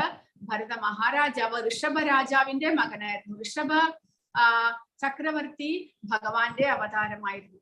അദ്ദേഹത്തിന്റെ മൂത്ത മകനായിരുന്നു ഭരതൻ. ആ ഭരതൻ വളരെ വലിയ ഒരു ചക്രവർത്തിയായിട്ട് ഈ ഭൂമി മണ്ഡലം മുഴുവനും ഭരിച്ചുകൊണ്ടിരുന്ന ചക്രവർത്തിയായിരുന്നു. അദ്ദേഹത്തിന്റെ സ്മരണയ്ക്കാണ് ഈ ഭാരതത്തിന് ഭാരതം എന്നുള്ള പേര് വന്നത്. അങ്ങനെ ആ ഭരത മഹാരാജാവ് വളരെ വലിയ പ്രശസ്തനായ ചക്രവർത്തി ആയിരുന്നെങ്കിലും കുറച്ചു കാലം മാത്രമേ അദ്ദേഹം രാജ്യഭരണം ചെയ്തു. പിന്നീട് അദ്ദേഹം രാജ്യഭരണം ഉപേക്ഷിച്ച് ഭഗവാന്റെ സേവനത്തിനായിക്കൊണ്ട് കാട്ടിലേക്ക് വരികയും അദ്ദേഹം ഒരു ആശ്രമത്തിൽ മറ്റു മുനിമാരെല്ലാം താമസിക്കുന്നതിനടുത്ത് ഒരാശ്രമം നിർമ്മിച്ച് അദ്ദേഹം അവിടെ താമസിച്ചുകൊണ്ട് ഭഗവാന്റെ സേവകൾ ആരംഭിക്കുകയുണ്ടായി. അങ്ങനെ ദിവസവും 3 നേരം അദ്ദേഹം കുളിച്ച് ഭഗവാന്റെ സേവകൾ ചെയ്ത് എല്ലാം ഇരിക്കുന്ന സമയത്താണ് ഒരു ദിവസം അദ്ദേഹം സന്ധ്യാവന്ദനം ചെയ്യുവാനായിട്ട് അടുത്തുള്ള തടാകത്തിൽ പോയി ജലത്തിൽ സന്ധ്യാവന്ദനം ചെയ്ത് ഭഗവാന് തർപ്പണം എല്ലാം കൊടുത്തുകൊണ്ടിരിക്കുന്ന സമയത്താണ് ഒരു ഗർഭിണിയായിട്ടുള്ള മാൻ അവിടേക്ക് വരുന്നു. ആ മാൻ അവിടെ വെള്ളം കുടിച്ചുകൊണ്ടിരിക്കുന്നു. ഇദ്ദേഹം ഇപ്പുറത്ത് ജലതർപ്പണം ചെയ്തുകൊണ്ടിരിക്കുന്നു. ആ സമയത്ത് ദൂരെ കാട്ടിനുള്ളിൽ നിന്ന് ഒരു സിംഹത്തിന്റെ ഭയാനകമായിട്ടുള്ള അലർച്ച കേട്ട് ഈ പൂർണ്ണ ഗർഭിണിയായിട്ടുള്ള മാൻ പേടിച്ച് ആ തടാകം മറികടന്ന് ഓടാനായിട്ട് ആരംഭിച്ചു. പക്ഷേ ആ ഗർഭം പൂർണ്ണമായിരുന്നു. അതുകൊണ്ട് ആ പരിശ്രമത്തിൽ എന്ത് ചെയ്തു, ആ മാൻ അവിടെ തന്നെ വീണ് മരിക്കുകയുണ്ടായി. പക്ഷേ കുഞ്ഞ് പുറത്തേക്ക് വരികയും ചെയ്തു. അപ്പോൾ മഹാരാജാവ് ഇതെല്ലാം കണ്ടുകൊണ്ടിരിക്കുകയാണ്. അദ്ദേഹത്തിന് ഈ മാൻകുട്ടിയോട് വളരെയധികം കരുണ തോന്നുന്നു. കാരണം ആരോരുമില്ലാതെ ഇവിടെ ഉപേക്ഷിച്ച് പോയി കഴിഞ്ഞാൽ ആ മാൻകുട്ടിയും മരിച്ചു പോകും. അതുകൊണ്ട് അദ്ദേഹം ആ മാൻകുട്ടിയെ എടുത്തുകൊണ്ട് തന്റെ ആശ്രമത്തിലേക്ക് വരുന്നു. അതിനെ പരിചരിക്കുന്നു. പിന്നീട് വളരെ ചെറിയ മാൻകുട്ടി ആയതുകൊണ്ട് 3 നേരവും അതിന് പാൽ കൊടുക്കണം, അതിനെ സംരക്ഷിക്കണം. അങ്ങനെ ഒരമ്മ ചെയ്യുന്നത് പോലെ ആ മാൻകുട്ടിയെ വാത്സല്യത്തോടു കൂടി രാജാവ് വളർത്തിക്കൊണ്ട് വരാൻ തുടങ്ങി. പക്ഷേ അങ്ങനെ അതിൽ ആസക്തി വളർന്നു വരുന്നതോടുകൂടി ഭഗവാന്റെ സേവനത്തിൽ ആസക്തി കുറഞ്ഞു വരുന്നു. അങ്ങനെ 3 നേരവും ഭഗവാനെ സേവിച്ചു കൊണ്ടിരുന്ന, നിഷ്ഠയോടുകൂടി അഗ്നിഹോത്രമെല്ലാം ചെയ്തുകൊണ്ടിരുന്ന ആ രാജാവ് അതെല്ലാം ക്രമേണ ഉപേക്ഷിക്കുന്നു. കാരണം മാൻകുട്ടിയെ സംരക്ഷിക്കാൻ വേറെ ആരുമില്ല. അതിനെ സംരക്ഷിച്ച് അതിനെക്കുറിച്ച് മാത്രമായി ചിന്ത. അത് എവിടെ പോയാലും അതിന്റെ പുറകെ പോകാനും അതിനെ നോക്കാനും മാത്രമായി ചിന്ത. അങ്ങനെയായി എന്ത് സംഭവിച്ചു? ആ രാജാവിന്റെ എല്ലാ ഭക്തിയുത സേവനവും തകരാറിലായി. ഒരു ദിവസം പക്ഷെ മാനാണെങ്കിലോ വളർന്ന് വലുതായി വരുന്നതോടുകൂടി കാട്ടിലുള്ള അതിന്റെ സമപ്രായക്കാരായിട്ടുള്ള മറ്റു മാനുകളോടൊപ്പമായി അതിന്റെ വാസം. അവരോടൊപ്പം പോകാനും അവരോടൊപ്പം കളിക്കാനും അവരോടൊപ്പം ആഹാരം തേടി പോകാനും എല്ലാം തുടങ്ങി. രാജാവിൽ നിന്ന് കുറച്ച് വിട്ട് നിൽക്കാൻ തുടങ്ങി. അതെല്ലാം രാജാവിന് വളരെ മനപ്രയാസമുണ്ടാക്കി. ഒരു ദിവസം ഇതേപോലെ പോയ മാൻ കുറച്ച് സമയമായിട്ടും തിരിച്ചു വന്നില്ല. സന്ധ്യയായിട്ടും മാനിനെ കാണാതായപ്പോൾ രാജാവ് എന്ത് ചെയ്തു? അതിനെ അന്വേഷിച്ചുകൊണ്ട് കാട്ടിലേക്ക് പുറപ്പെട്ടു. അതിന്റെ പേര് വിളിച്ചുകൊണ്ട് അതിനെ അന്വേഷിച്ചുകൊണ്ട് ഇങ്ങനെ നടന്ന് പോയി. രാത്രിയായി അദ്ദേഹം എന്ത് ചെയ്തു? ഇവിടെ കാണിച്ചിരിക്കുന്നത് പോലെ ഒരു ഗർത്തത്തിൽ അദ്ദേഹം വീഴുന്നു. കാരണം അദ്ദേഹത്തിന്റെ മരണസമയമായി. ആ മരണസമയം അടുത്തു. അദ്ദേഹം അവിടെ വീണു മരണപ്പെടുകയും ചെയ്തു. അപ്പോൾ ആ സമയത്ത്, കറക്റ്റ് സമയത്ത് ആ മാൻ ഇദ്ദേഹത്തിന്റെ വിളി കേട്ടിട്ട് അവിടെ ഓടി വരികയുണ്ടായി. ആ മാനിനെ കണ്ടുകൊണ്ട് മാനിന്റെ സ്മരണയിൽ അദ്ദേഹം ആ സമയം അത്രയും മാനിനെയായിരുന്നു സ്മരിച്ചുകൊണ്ടിരുന്നത്. ആ മാനിന്റെ സ്മരണയിൽ അദ്ദേഹം തന്റെ ശരീരത്തെ ത്യജിക്കുന്നു. അങ്ങനെ അടുത്ത ജന്മത്തിൽ അദ്ദേഹം ഒരു മാനായിട്ട് ജനിക്കുന്നു. മാനായിട്ട് ജനിച്ചെങ്കിലും അദ്ദേഹത്തിന്റെ മനസ്സിൽ ആ ഭഗവാന്റെ അനുഗ്രഹം മൂലം അദ്ദേഹത്തിന് കഴിഞ്ഞ ജന്മത്തിൽ താൻ എന്തെല്ലാം തെറ്റ് ചെയ്തു, താൻ ആരായിരുന്നു, എല്ലാം ഓർമ്മയുണ്ടായിരുന്നു. അപ്പോൾ അദ്ദേഹത്തിന് മനസ്സിലായി താൻ എന്തുമാത്രം വിഡ്ഢിത്തമാണ് ചെയ്തത്. ഒരു മാനിനെ സംരക്ഷിക്കാൻ പോയിട്ട് താൻ അത്രമാത്രം വളർത്തിയെടുത്ത തന്റെ ഭക്തിയുടെ സേവനം, ആ പരിശുദ്ധിയുടെ ആത്മജ്ഞാനത്തിന്റെ വക്ക് വരെ എത്തിയിരുന്ന അദ്ദേഹം അതെല്ലാം ഉപേക്ഷിച്ചുകൊണ്ട് ഒരു മാനിന്റെ പുറകെ പോയില്ല. അതോർത്ത് അദ്ദേഹത്തിന് വളരെയധികം ദുഃഖമുണ്ടായി. അദ്ദേഹം എന്ത് ചെയ്തു? മറ്റുള്ള മഹർഷിമാരുടെ ആശ്രമത്തിന് അരികിൽ വന്ന് അവിടെ താമസിക്കാൻ തുടങ്ങി. അവർ ചെയ്യുന്ന മന്ത്രങ്ങളും അതെല്ലാം കേട്ടുകൊണ്ട് അവിടെ തന്നെ ഭഗവാന്റെ സ്മരണയിൽ അവിടെ തന്നെ ആ മാൻ വസിക്കാൻ തുടങ്ങി. പിന്നീട് ആ ശരീരം ഉപേക്ഷിച്ച് അടുത്ത ജന്മമായപ്പോൾ അദ്ദേഹത്തിന് ഒരു ബ്രാഹ്മണന്റെ മകനായിട്ട് ജനിക്കാൻ സാധിച്ചു. ആ ബ്രാഹ്മണന്റെ മകനായിട്ട് ജനിച്ചപ്പോഴും അദ്ദേഹത്തിന് മുൻജന്മ സ്മരണ ഉണ്ടായിരുന്നു. അതുകൊണ്ട് അദ്ദേഹം എന്ത് ചെയ്തു? വളരെ കെയർഫുൾ ആയിരുന്നു. അദ്ദേഹം ചെറുപ്പത്തിലെ തന്നെ തനിക്ക് സംസാരവും ശ്രവണശേഷിയും ഇല്ല എന്ന് അഭിനയിക്കാൻ തുടങ്ങി. മൂകനും ബധിരനുമാണ് എന്ന് അഭിനയിച്ചുകൊണ്ട് അദ്ദേഹം തന്റെ ജീവിതം തുടങ്ങി. കാരണം അദ്ദേഹത്തിന് അറിയാമായിരുന്നു സംസാരത്തിൽ മുഴുകിപ്പോയാൽ പിന്നീട് തീർന്നു. പിന്നീട് തനിക്ക് ഒരിക്കലും ഇനി മനുഷ്യജന്മം ലഭിച്ചിരിക്കുന്നു. ഈ ജന്മത്തിൽ താൻ ഭഗവാന്റെ സേവകൾ ചെയ്ത് താൻ മുടക്കിയ ആ സേവകൾ ആരംഭിച്ച് പിന്നീട് തനിക്ക് പരിപൂർണനാകണം. ഇല്ല എന്നുണ്ടെങ്കിൽ താൻ വീണ്ടും അധപ്പതിക്കുമെന്ന് അറിയാവുന്ന അദ്ദേഹം ഒരു മൂകനും ബധിരനുമായിട്ട് അഭിനയിക്കാൻ തുടങ്ങി. അങ്ങനെ ആ ബ്രാഹ്മണൻ തന്റെ മകനെ പല വിധത്തിലും ശ്രമിച്ചു വിദ്യാഭ്യാസം ചെയ്യിക്കാൻ, വേദങ്ങളെല്ലാം പഠിപ്പിക്കാൻ. പക്ഷേ ഈ കുട്ടി ഒന്നും തന്നെ ചെയ്യാനായിട്ട് കേൾക്കുന്നില്ല. എപ്പോഴും ഒന്നും കേൾക്കാത്തത് പോലെ, സംസാരിക്കാൻ സാധിക്കാത്തത് പോലെ അഭിനയിക്കുകയാണല്ലോ. അപ്പോൾ അതുകൊണ്ട് ആ ബ്രാഹ്മണന് ഈ കുട്ടിയെ ഒന്നും തന്നെ പഠിപ്പിക്കാൻ സാധിച്ചില്ല. ആ കുട്ടിയുടെ ജ്യേഷ്ഠന്മാരെല്ലാവരും ആണെങ്കിലോ ഇയാൾ ഒന്നിനും കൊള്ളാത്ത ഒരു പയ്യനാണ് എന്ന് പറഞ്ഞുകൊണ്ട് എപ്പോഴും ആ കുട്ടിയെ തിരസ്കരിക്കാൻ തുടങ്ങി. അങ്ങനെ കാലക്രമേണ ആ ബ്രാഹ്മണ കുട്ടിയുടെ അമ്മയും അച്ഛനും എല്ലാം മരണപ്പെട്ടു. ഈ സഹോദരന്മാർ ഈ കുട്ടിയെ വല്ലാതെ ഉപദ്രവിക്കാനും തുടങ്ങി. അതായത് എല്ലാ ജോലികളും എടുപ്പിക്കുക, ആഹാരമാണെങ്കിലോ കുറച്ച് കൊടുക്കുക. കാരണം ഒന്നിനും കൊള്ളാത്ത ഒരു സഹോദരനായതുകൊണ്ട്. ഇതെല്ലാം ഈ ബ്രാഹ്മണൻ, ജഡഭരതൻ എന്നാണ് ആ ബ്രാഹ്മണനെ വിളിക്കാൻ തുടങ്ങിയത്. ആ ജഡഭരതൻ ഇതെല്ലാം സഹിച്ചു. കാരണം തനിക്ക് എങ്ങനെയെങ്കിലും ഇവിടെ നിന്ന് രക്ഷപ്പെടണം. അത്രമാത്രമേ ആ ജഡഭരതന്റെ ഉള്ളിൽ ആഗ്രഹം ഉണ്ടായിരുന്നല്ലോ. താൻ സ്വതന്ത്രനായി കഴിഞ്ഞാൽ സദാസമയവും ഭഗവാനെ ധ്യാനിച്ചു കൊണ്ടിരിക്കാൻ സാധിക്കും. അതിനു വേണ്ടിയിട്ട് ആ സഹോദരന്മാർ ചെയ്യുന്നതിനോടൊന്നിനും അദ്ദേഹം ഒന്നും മറുത്ത് പറയാനോ ഒന്നും ചെയ്യാൻ പോയില്ല. സദാസമയവും ഭഗവാന്റെ സ്മരണയിൽ ഇരിക്കാൻ തുടങ്ങി. ആധ്യാത്മിക ജ്ഞാനത്തിലേക്ക് ഉയർന്നു കഴിഞ്ഞിരുന്നു അദ്ദേഹം. അങ്ങനെ ഒരു ദിവസം അദ്ദേഹം അവിടെ നിന്ന് രക്ഷപ്പെട്ട് പിന്നീട് അദ്ദേഹം സ്വതന്ത്രനായിട്ട് പോകുകയാണ്. അപ്പോൾ ഇതെല്ലാം എങ്ങനെ നമുക്ക് മനസ്സിലാക്കുവാൻ സാധിച്ചു എന്ന് ആണെങ്കിൽ, അദ്ദേഹം ഇങ്ങനെ പോകുന്ന വഴിക്ക് ഒരു രാജാവ്, ആ സമയത്തെ രഘുഗണൻ എന്നുള്ള ഒരു രാജാവ് പല്ലക്കിലേറി വരികയായിരുന്നു. ആ പല്ലക്ക് ചുമക്കുന്ന 4 പേർ ചേർന്ന് ആ പല്ലക്ക് ചുമക്കുന്നു. അപ്പോൾ ആ 4 പേരിൽ ഒരാൾ പെട്ടെന്ന് അദ്ദേഹത്തിന്, ആ ചുമട്ടുകാരൻ ഒരാൾക്ക് പെട്ടെന്ന് ഒരു ക്ഷീണം ബാധിച്ച് അദ്ദേഹത്തിന് പല്ലക്ക് ചുമക്കാൻ കഴിയാതെ വരുന്നു. അപ്പോൾ അർജന്റായിട്ട് ആരെങ്കിലും ഒരാളെ പല്ലക്ക് ചുമക്കാൻ വേണം, വളരെയധികം ശക്തിയുള്ള ഒരാൾ വേണം, രാജാവിനെ ചുമന്നുകൊണ്ട് പോകണ്ടേ, അതിന് വേണ്ടിയിട്ട്. അപ്പോൾ അവർ ഇങ്ങനെ തപ്പിക്കൊണ്ട് നടന്നപ്പോഴാണ് ഈ ജഡഭരതൻ അതിലെ വരുന്നത് കണ്ടത്. ആജാന ബാഹുവായിട്ടുള്ള നല്ല സ്റ്റൗട്ട് ബോഡിയാണ്. അവർ വേഗം രാജാവിനെ അറിയിക്കുന്നു. രാജാവ് അയാളെ വിളിച്ചു കൊണ്ടുവരാൻ പറയുന്നു. അപ്പോൾ ഇങ്ങാരെ വിളിച്ചു കൊണ്ടുവന്നു, ആ പല്ലക്ക് ചുമക്കാൻ പറയുന്നു. അദ്ദേഹം എതിർപ്പൊന്നും പറഞ്ഞില്ല. അദ്ദേഹവും പല്ലക്ക് ചുമക്കാൻ തുടങ്ങി. പല്ലക്ക് ചുമന്ന് പോകുമ്പോഴാണ് നമുക്ക് മനസ്സിലാകുന്നത് അദ്ദേഹം എന്ത് ചെയ്യുന്നു. അദ്ദേഹം ആത്മജ്ഞാനം ലഭിച്ച വ്യക്തി, നമ്മൾ പഠിച്ചു, ആത്മജ്ഞാനം ലഭിച്ച വ്യക്തി എല്ലാ ജീവജാലങ്ങളെയും സമഭാവനയോടുകൂടി കാണുന്നു. ആരോടും അഹിംസാപരമായിട്ട് പെരുമാറുന്നു. ഒന്നിനെയും ഉപദ്രവിക്കാതെ, ഒരു ഉറുമ്പിനെ പോലും ഉപദ്രവിക്കാതെ, താൻ അറിയാതെ പോലും ഒരു ഉറുമ്പിനെ ചവിട്ടാൻ പാടില്ല എന്ന് പറഞ്ഞുകൊണ്ട് ഈ ജഡഭരതൻ മണ്ണിൽ നോക്കി ചാടിയാണ് പോകുന്നത്. തന്റെ കാലിനടിയിൽ ഒരു ജീവിയും വരാൻ പാടില്ല എന്ന് പറഞ്ഞുകൊണ്ട്.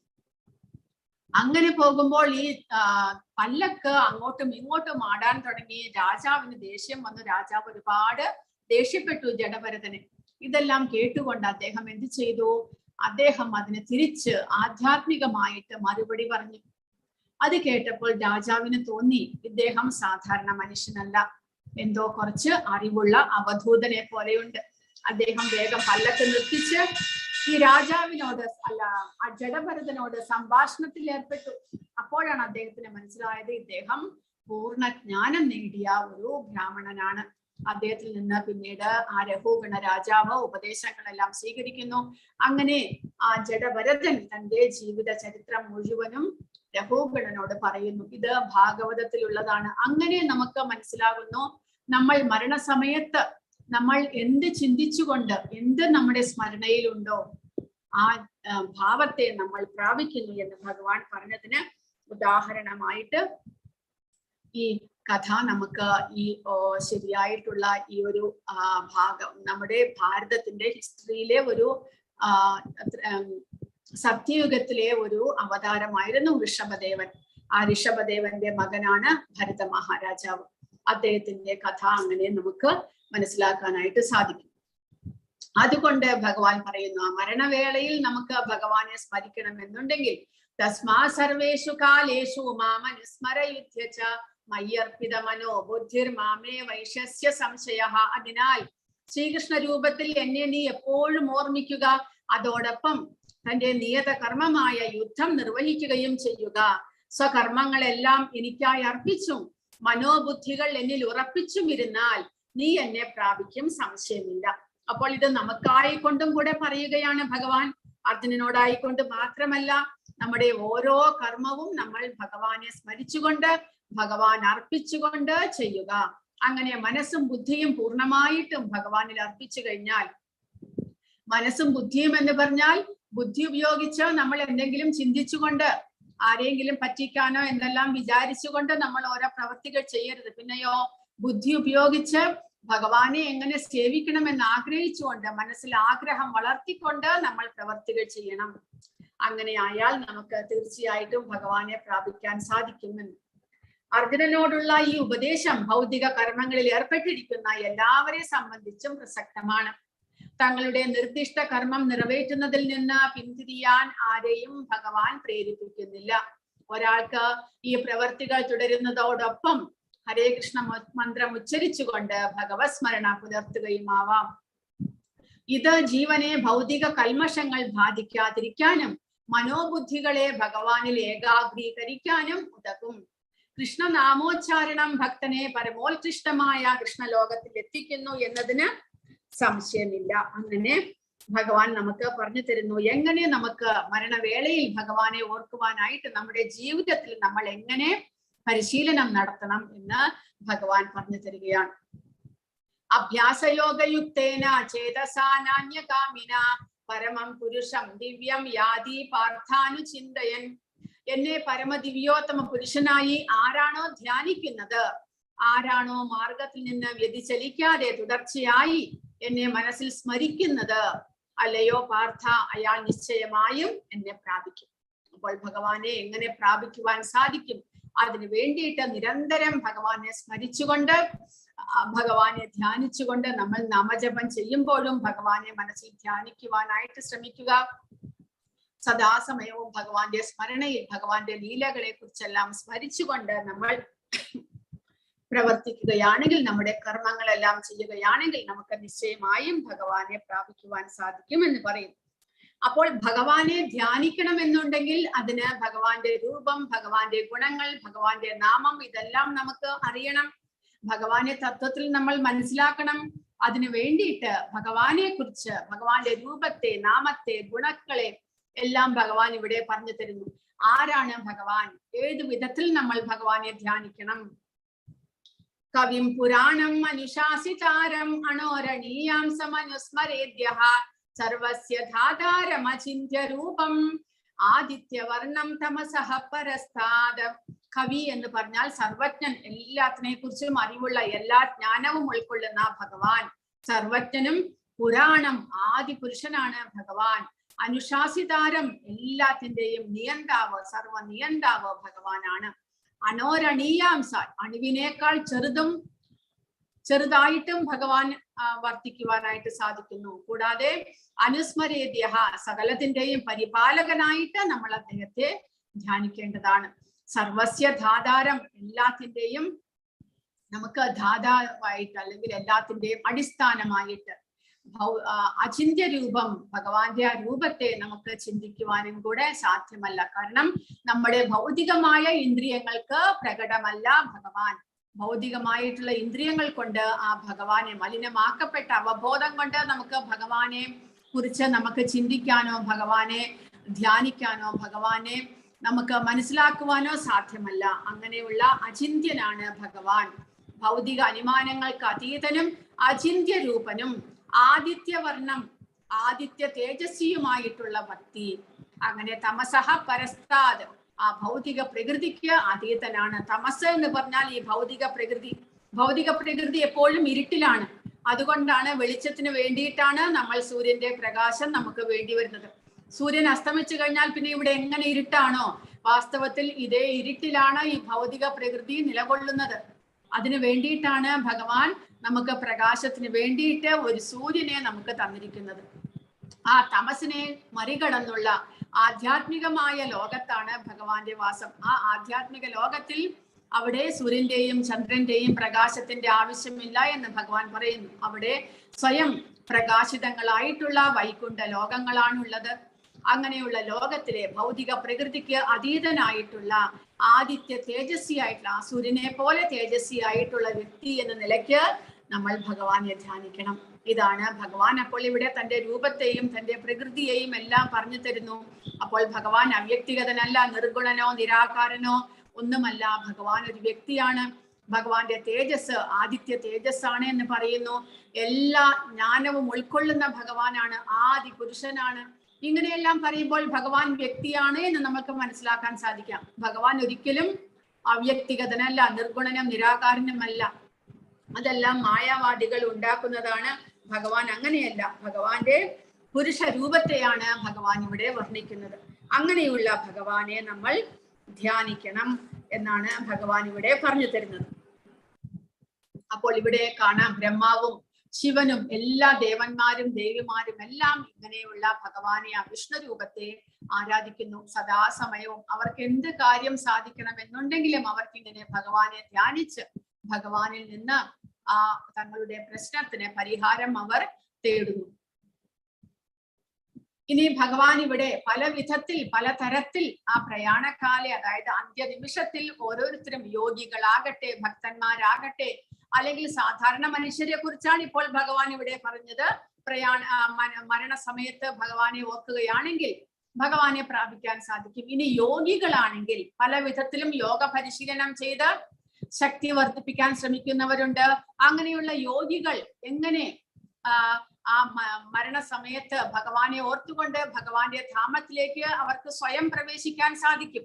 യോഗികൾ ധ്യാനത്തിലൂടെ ആ ഭഗവാനെ ധ്യാനിച്ച് സാക്ഷാത്കരിച്ച് അവർക്ക് തങ്ങളുടെ ആത്മാവിനെ അല്ലെങ്കിൽ പ്രാണനെ ഭഗവത് ധാമത്തിലേക്ക് എത്തിക്കാൻ സാധിക്കും. അതിനു വേണ്ടിയിട്ട് അവരെന്താണ് ചെയ്യേണ്ടത് എന്നാണ് ഇവിടെ പറയുന്നത്. പ്രയാണകാലേ മനസാചലേന ഭക്ത്യാ യുക്തോ യോഗബലേന ചൈവ ധ്രുവോർ മധ്യേ പ്രാണമാവേശ്യ സമ്യക് സതം പരം പുരുഷമുപൈതി ദിവ്യം. മരണസമയത്ത് യോഗനിഷ്ഠ പൂണ്ട സ്ഥിരമനസ്കനായി പരിപൂർണ ഭക്തിയോടെ ഭ്രൂമധ്യത്തിൽ പ്രാണവായുവിനെ ഉറപ്പിച്ചുകൊണ്ട് ഭഗവത് സ്മരണ ചെയ്യുന്നവൻ തീർച്ചയായും പരമപുരുഷനെ പ്രാപിക്കും. അപ്പോൾ ഒരു യോഗിയാണെങ്കിൽ ആ യോഗി എന്ത് ചെയ്യണം? യോഗനിഷ്ഠ പൂണ്ടിരിക്കണം. അങ്ങനെ അദ്ദേഹത്തിന്റെ ഭൂമധ്യത്തിൽ, അതായത് രണ്ട് പുരികങ്ങൾക്കും നടുവിലായിക്കൊണ്ട് പ്രാണവായുവിനെ കൊണ്ടുവന്ന് നിർത്തണം. അത് യോഗ പരിശീലനം ചെയ്യുന്നവർക്ക് അത് സാധ്യമാകും. അവർ പ്രാണവായുവിനെ അവിടെ കൊണ്ടുചെന്ന് നിർത്തുന്നു. എന്നിട്ട് ഭഗവാന്റെ സ്മരണയോടുകൂടി, ഭഗവത് സ്മരണ അത്യാവശ്യമാണ്. ഭഗവാന്റെ ധാമത്തിലേക്ക് നമ്മൾ പോകണമെന്നുണ്ടെങ്കിൽ ഭഗവാനെ സ്മരിക്കുക അത്യാവശ്യമാണ്.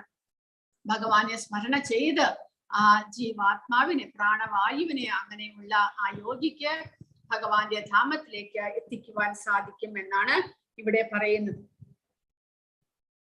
അപ്പോൾ ഇവിടെ കൊടുത്തിരിക്കുന്നത് ഇത് അജാമിളന്റെ കഥയാണ്. ഭാഗവതത്തിലെ തന്നെ ഒരു അജാമിളൻ എന്നുള്ള ഒരു വ്യക്തിയുടെ കഥ, ഒരു ബ്രാഹ്മണന്റെ കഥ. ആ ബ്രാഹ്മണൻ വളരെ കൃത്യനിഷ്ഠയോടുകൂടി ഭഗവാന്റെ സേവനങ്ങൾ ചെയ്തുകൊണ്ടിരുന്ന ഒരു ബ്രാഹ്മണനായിരുന്നു. ഒരു ദിവസം അദ്ദേഹം കാട്ടിലേക്ക് പൂജയ്ക്ക് വേണ്ടിയിട്ടുള്ള സാധനങ്ങളെല്ലാം കൊണ്ടുവരാൻ പോകുന്ന സമയത്ത് ഇങ്ങനെയുള്ള ഒരു സീൻ കാണുന്നു. അതായത് ഒരു വേശ്യയും ആ വേശ്യയുടെ കാമുകനും കൂടെ കാട്ടിൽ എന്തോ ചെയ്തുകൊണ്ടിരിക്കുന്നത് കാണുന്നു. അത് കാണുന്നതും അദ്ദേഹത്തിന് ഈ ബ്രാഹ്മണനായിരുന്നു, ബ്രഹ്മനിഷ്ഠയോടുകൂടി ഭഗവാനെ ആരാധിച്ചു കൊണ്ടിരുന്ന ഒരു വ്യക്തിയായിരുന്നു. പക്ഷേ ഭഗവാൻ പറയുന്നത് പോലെ ഇന്ദ്രിയങ്ങളെ നിയന്ത്രിച്ചില്ല എന്നുണ്ടെങ്കിൽ ആ ഇന്ദ്രിയങ്ങൾ എപ്പോൾ നമ്മളെ അധപ്പതനത്തിലേക്ക് നയിക്കുന്നു എന്ന് നമുക്ക് മനസ്സിലാക്കുവാൻ സാധ്യമല്ല. അതുകൊണ്ടാണ് ഭഗവാൻ പറയുന്നത് ഇന്ദ്രിയങ്ങളും മനസ്സും പൂർണ്ണമായിട്ടും ഭഗവാന്റെ സേവനത്തിൽ നമ്മൾ വിനിയോഗിക്കണമെന്ന്. ഇത്രമാത്രം കൃത്യനിഷ്ഠയോടുകൂടി ബ്രാഹ്മണ വൃത്തി ചെയ്തുകൊണ്ടിരുന്ന ഒരു ബ്രാഹ്മണനായിട്ടും കൂടെ ആ വേശ്യയിൽ ആകൃഷ്ടനാകുന്നു അജാമിളൻ. പിന്നീട് ആ വേശ്യയോടൊപ്പമാകുന്നു താമസം. ആ വേശ്യയോടൊപ്പം താമസിച്ച് പക്ഷെ ഒരു ബ്രാഹ്മണനായതുകൊണ്ട് വേറെ നിത്യവൃത്തിക്കൊന്നും അറിഞ്ഞുകൂടായിരുന്നു. അതുകൊണ്ട് പല വിധത്തിലുള്ള കുറ്റകൃത്യങ്ങളും ചെയ്ത്, മോഷണം, കൊലപാതകം മുതലായിട്ടുള്ള പല കുറ്റകൃത്യങ്ങളും ചെയ്ത് അദ്ദേഹം തന്റെ ജീവിതത്തിന് വേണ്ടിയിട്ട്, ആ വേശ്യയും മക്കളെയും പോറ്റണ്ടേ, അതിന് വേണ്ടിയിട്ട് ആ കർമ്മങ്ങൾ ചെയ്തുകൊണ്ട് അദ്ദേഹം വളരെയധികം ഒരു അധപ്പതിച്ചു പോയി. അങ്ങനെയുള്ള അവസ്ഥയിൽ അദ്ദേഹം മരണാസന്നനായി കിടക്കുന്ന സമയത്ത് മുന്നിൽ കണ്ടു യമദൂതന്മാർ 4 പേർ വന്നിരിക്കുന്നു അദ്ദേഹത്തെ കൊണ്ടുപോകാനായിട്ട്. കാരണം അദ്ദേഹം ഒരു ബ്രാഹ്മണനായിരുന്നു, ഭഗവാന്റെ സേവകൾ ചെയ്തുകൊണ്ടിരുന്ന ഒരു വ്യക്തിയായിരുന്നു. എന്നിട്ടും അദ്ദേഹം അധപ്പതിച്ചു പോയി. ജീവിതത്തിന്റെ ധർമ്മം എന്താണ് എന്ന് മനസ്സിലാക്കിയിട്ടും കൂടെ ലഹരി പദാർത്ഥങ്ങൾ ഉപയോഗിക്കാനും മാംസാദികൾ കഴിക്കുവാനും കൂടാതെ അനേകം കുറ്റകൃത്യങ്ങളും എല്ലാം ചെയ്തതുകൊണ്ട് യമരാജാവിന്റെ ദൂതന്മാർ അദ്ദേഹത്തെ ശിക്ഷിക്കുവാനായിട്ട് കൊണ്ടുപോകാൻ വന്നു. അപ്പോൾ ആ സമയത്ത് ആ യമദൂതന്മാരെ കണ്ട് പേടിച്ചിട്ട് ഈ ബ്രാഹ്മണൻ അജാമിളൻ എന്ത് ചെയ്തു? തന്റെ താഴെയുള്ള മകന് നാരായണൻ എന്നാണ് പേരിട്ടിരുന്നത്. അതുകൊണ്ട് എന്തോ ഭാഗ്യം മൂലം, ഭഗവാന്റെ അനുഗ്രഹം മൂലം, മുൻ സമയത്ത് അദ്ദേഹം അത്രമാത്രം ഭഗവാനെ സേവിച്ചിരുന്നത് കൊണ്ടാകണം ഭഗവാന്റെ കരുണ മൂലം അദ്ദേഹത്തിന്റെ മരണവേളയിൽ തന്റെ മകനായിട്ടുള്ള നാരായണനെയാണ് വിളിച്ചതെങ്കിൽ കൂടെ ഭഗവാന്റെ നാമം ഉച്ചരിക്കാൻ സാധിച്ചു. നാരായണ നാരായണ എന്ന് ഉറക്കെ തന്റെ മകനെയാണ് അദ്ദേഹം വിളിച്ചത്. എങ്കിൽ കൂടെ ആ നാരായണ നാമം ഉച്ചരിച്ചത് കൊണ്ട് അവിടെ വൈകുണ്ഠവാസികളായിട്ടുള്ള ഭഗവാന്റെ കിങ്കരന്മാർ അവിടെ വരുന്നു. വൈകുണ്ഠവാസികളായിട്ടുള്ളവർ അവിടെ വരുന്നു. വിഷ്ണുദൂതന്മാർ അവിടെ വരുന്നു. അവർ ഈ യമദൂതന്മാരെ അവിടെ നിന്ന് ഓടിക്കുന്നു. ഇതെല്ലാം ഈ അജാമിളന് കാണുവാൻ സാധിച്ചു. താൻ എത്രമാത്രം വിഡ്ഢിയായിരുന്നു, താൻ എന്തുമാത്രം ഒരു മനുഷ്യജന്മം ലഭിച്ചിട്ട് ബ്രാഹ്മണനായി പിറന്നിട്ട് തനിക്ക് ധർമ്മബുദ്ധിയെല്ലാം ഉണ്ടായിട്ടും കൂടെ താൻ ഇങ്ങനെ തന്റെ ജീവിതം നശിപ്പിച്ചതോർത്ത് അദ്ദേഹത്തിന് വളരെയധികം പശ്ചാത്താപം ഉണ്ടാകുന്നു. അങ്ങനെ ജീവിതം തിരിച്ചു കിട്ടിയപ്പോൾ അജാമിളൻ പിന്നീട് ഉടനെ തന്നെ എല്ലാം ഉപേക്ഷിച്ച് ഹരിദ്വാറിലേക്ക് പോയി. അവിടെ ഭഗവാന്റെ സേവകൾ ചെയ്ത് കൃത്യനിഷ്ഠനായി അദ്ദേഹം ആ ഭക്തിയുടെ സേവനങ്ങൾ ചെയ്ത് പരിശുദ്ധനായിട്ട് പിന്നീട് അദ്ദേഹം ഭഗവാന്റെ ധാമത്തിലേക്ക് അദ്ദേഹത്തിന് പോകുവാൻ സാധിച്ചു. അപ്പോൾ അതാണ് ഇവിടെ പറയുന്നത്. അങ്ങനെ ആ ഒരു യോഗിയാണെങ്കിൽ കൂടെ, ഭക്തനാണെങ്കിൽ കൂടെ മരണസമയത്ത് നമ്മൾ എന്ത് ആലോചിക്കുന്നുവോ ആ അവസ്ഥയെ നമ്മൾ പ്രാപിക്കുന്നു. അതുകൊണ്ട് ആ മരണവേളയിലും ഭഗവാനെ സ്മരിക്കുവാനായിട്ട് നമ്മൾ ശ്രമിക്കണം. അപ്പോൾ യോഗികൾക്ക് ഇത്രമാത്രം പരിശീലനം ചെയ്യണം. തന്റെ പ്രാണവായുവിനെ 2 പുരുകത്തിന് നടുവിൽ കൊണ്ടുവന്ന് നിർത്തണം. ഏകാഗ്ര ചിത്തയോടുകൂടി ഭഗവാനെ സ്മരിക്കണം. എങ്കിൽ മാത്രമേ ആ പരമപദം പോകുവാൻ സാധിക്കുകയുള്ളൂ. എന്നാൽ ഒരു ഭക്തനാണെങ്കിലോ അനന്യചേതാഹ സതതം യോമാം സ്മരതി നിത്യശഃ തസ്യാഹം സുലഭഃ പാർത്ഥ നിത്യയുക്തസ്യ യോഗിനഃ. നിരന്തരമായ ഭക്തിയുടെ സേവനം മൂലം സ്ഥിരചിത്തതയോടെ എന്നെ എപ്പോഴും സ്മരിക്കുന്ന യോഗനിഷ്ഠന് ഞാൻ സുപ്രാപ്യനാണ് എന്ന് ഭഗവാൻ പറയുന്നു. ഒരു ഭക്തനാണെങ്കിൽ ഭക്തന് ഇതൊന്നും ആവശ്യമില്ല. യോഗനിഷ്ഠനായിട്ട് ഭ്രൂമധ്യത്തിൽ പ്രാണവായുവിനെ കൊണ്ടുവന്ന് നിർത്തുന്ന ആ ഒരു പ്രക്രിയകളൊന്നും ചെയ്യേണ്ട ആവശ്യമില്ല. കാരണം ഭക്തൻ സദാസമയവും ഭക്തിയുടെ സേവനം ചെയ്ത് ഭഗവാന്റെ സ്മരണയിലിരിക്കുന്ന വ്യക്തിയായതുകൊണ്ട്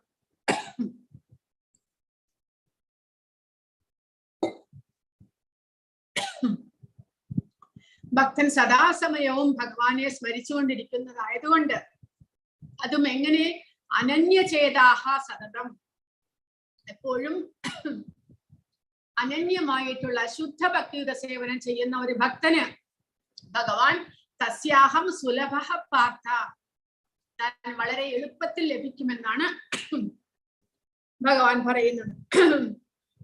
ആ ഭക്തന് വളരെ ഈ യോഗ പരിശീലനമോ അതുപോലെയുള്ള ചടങ്ങുകളൊന്നും ചെയ്യേണ്ടതായിട്ടില്ല എന്ന്.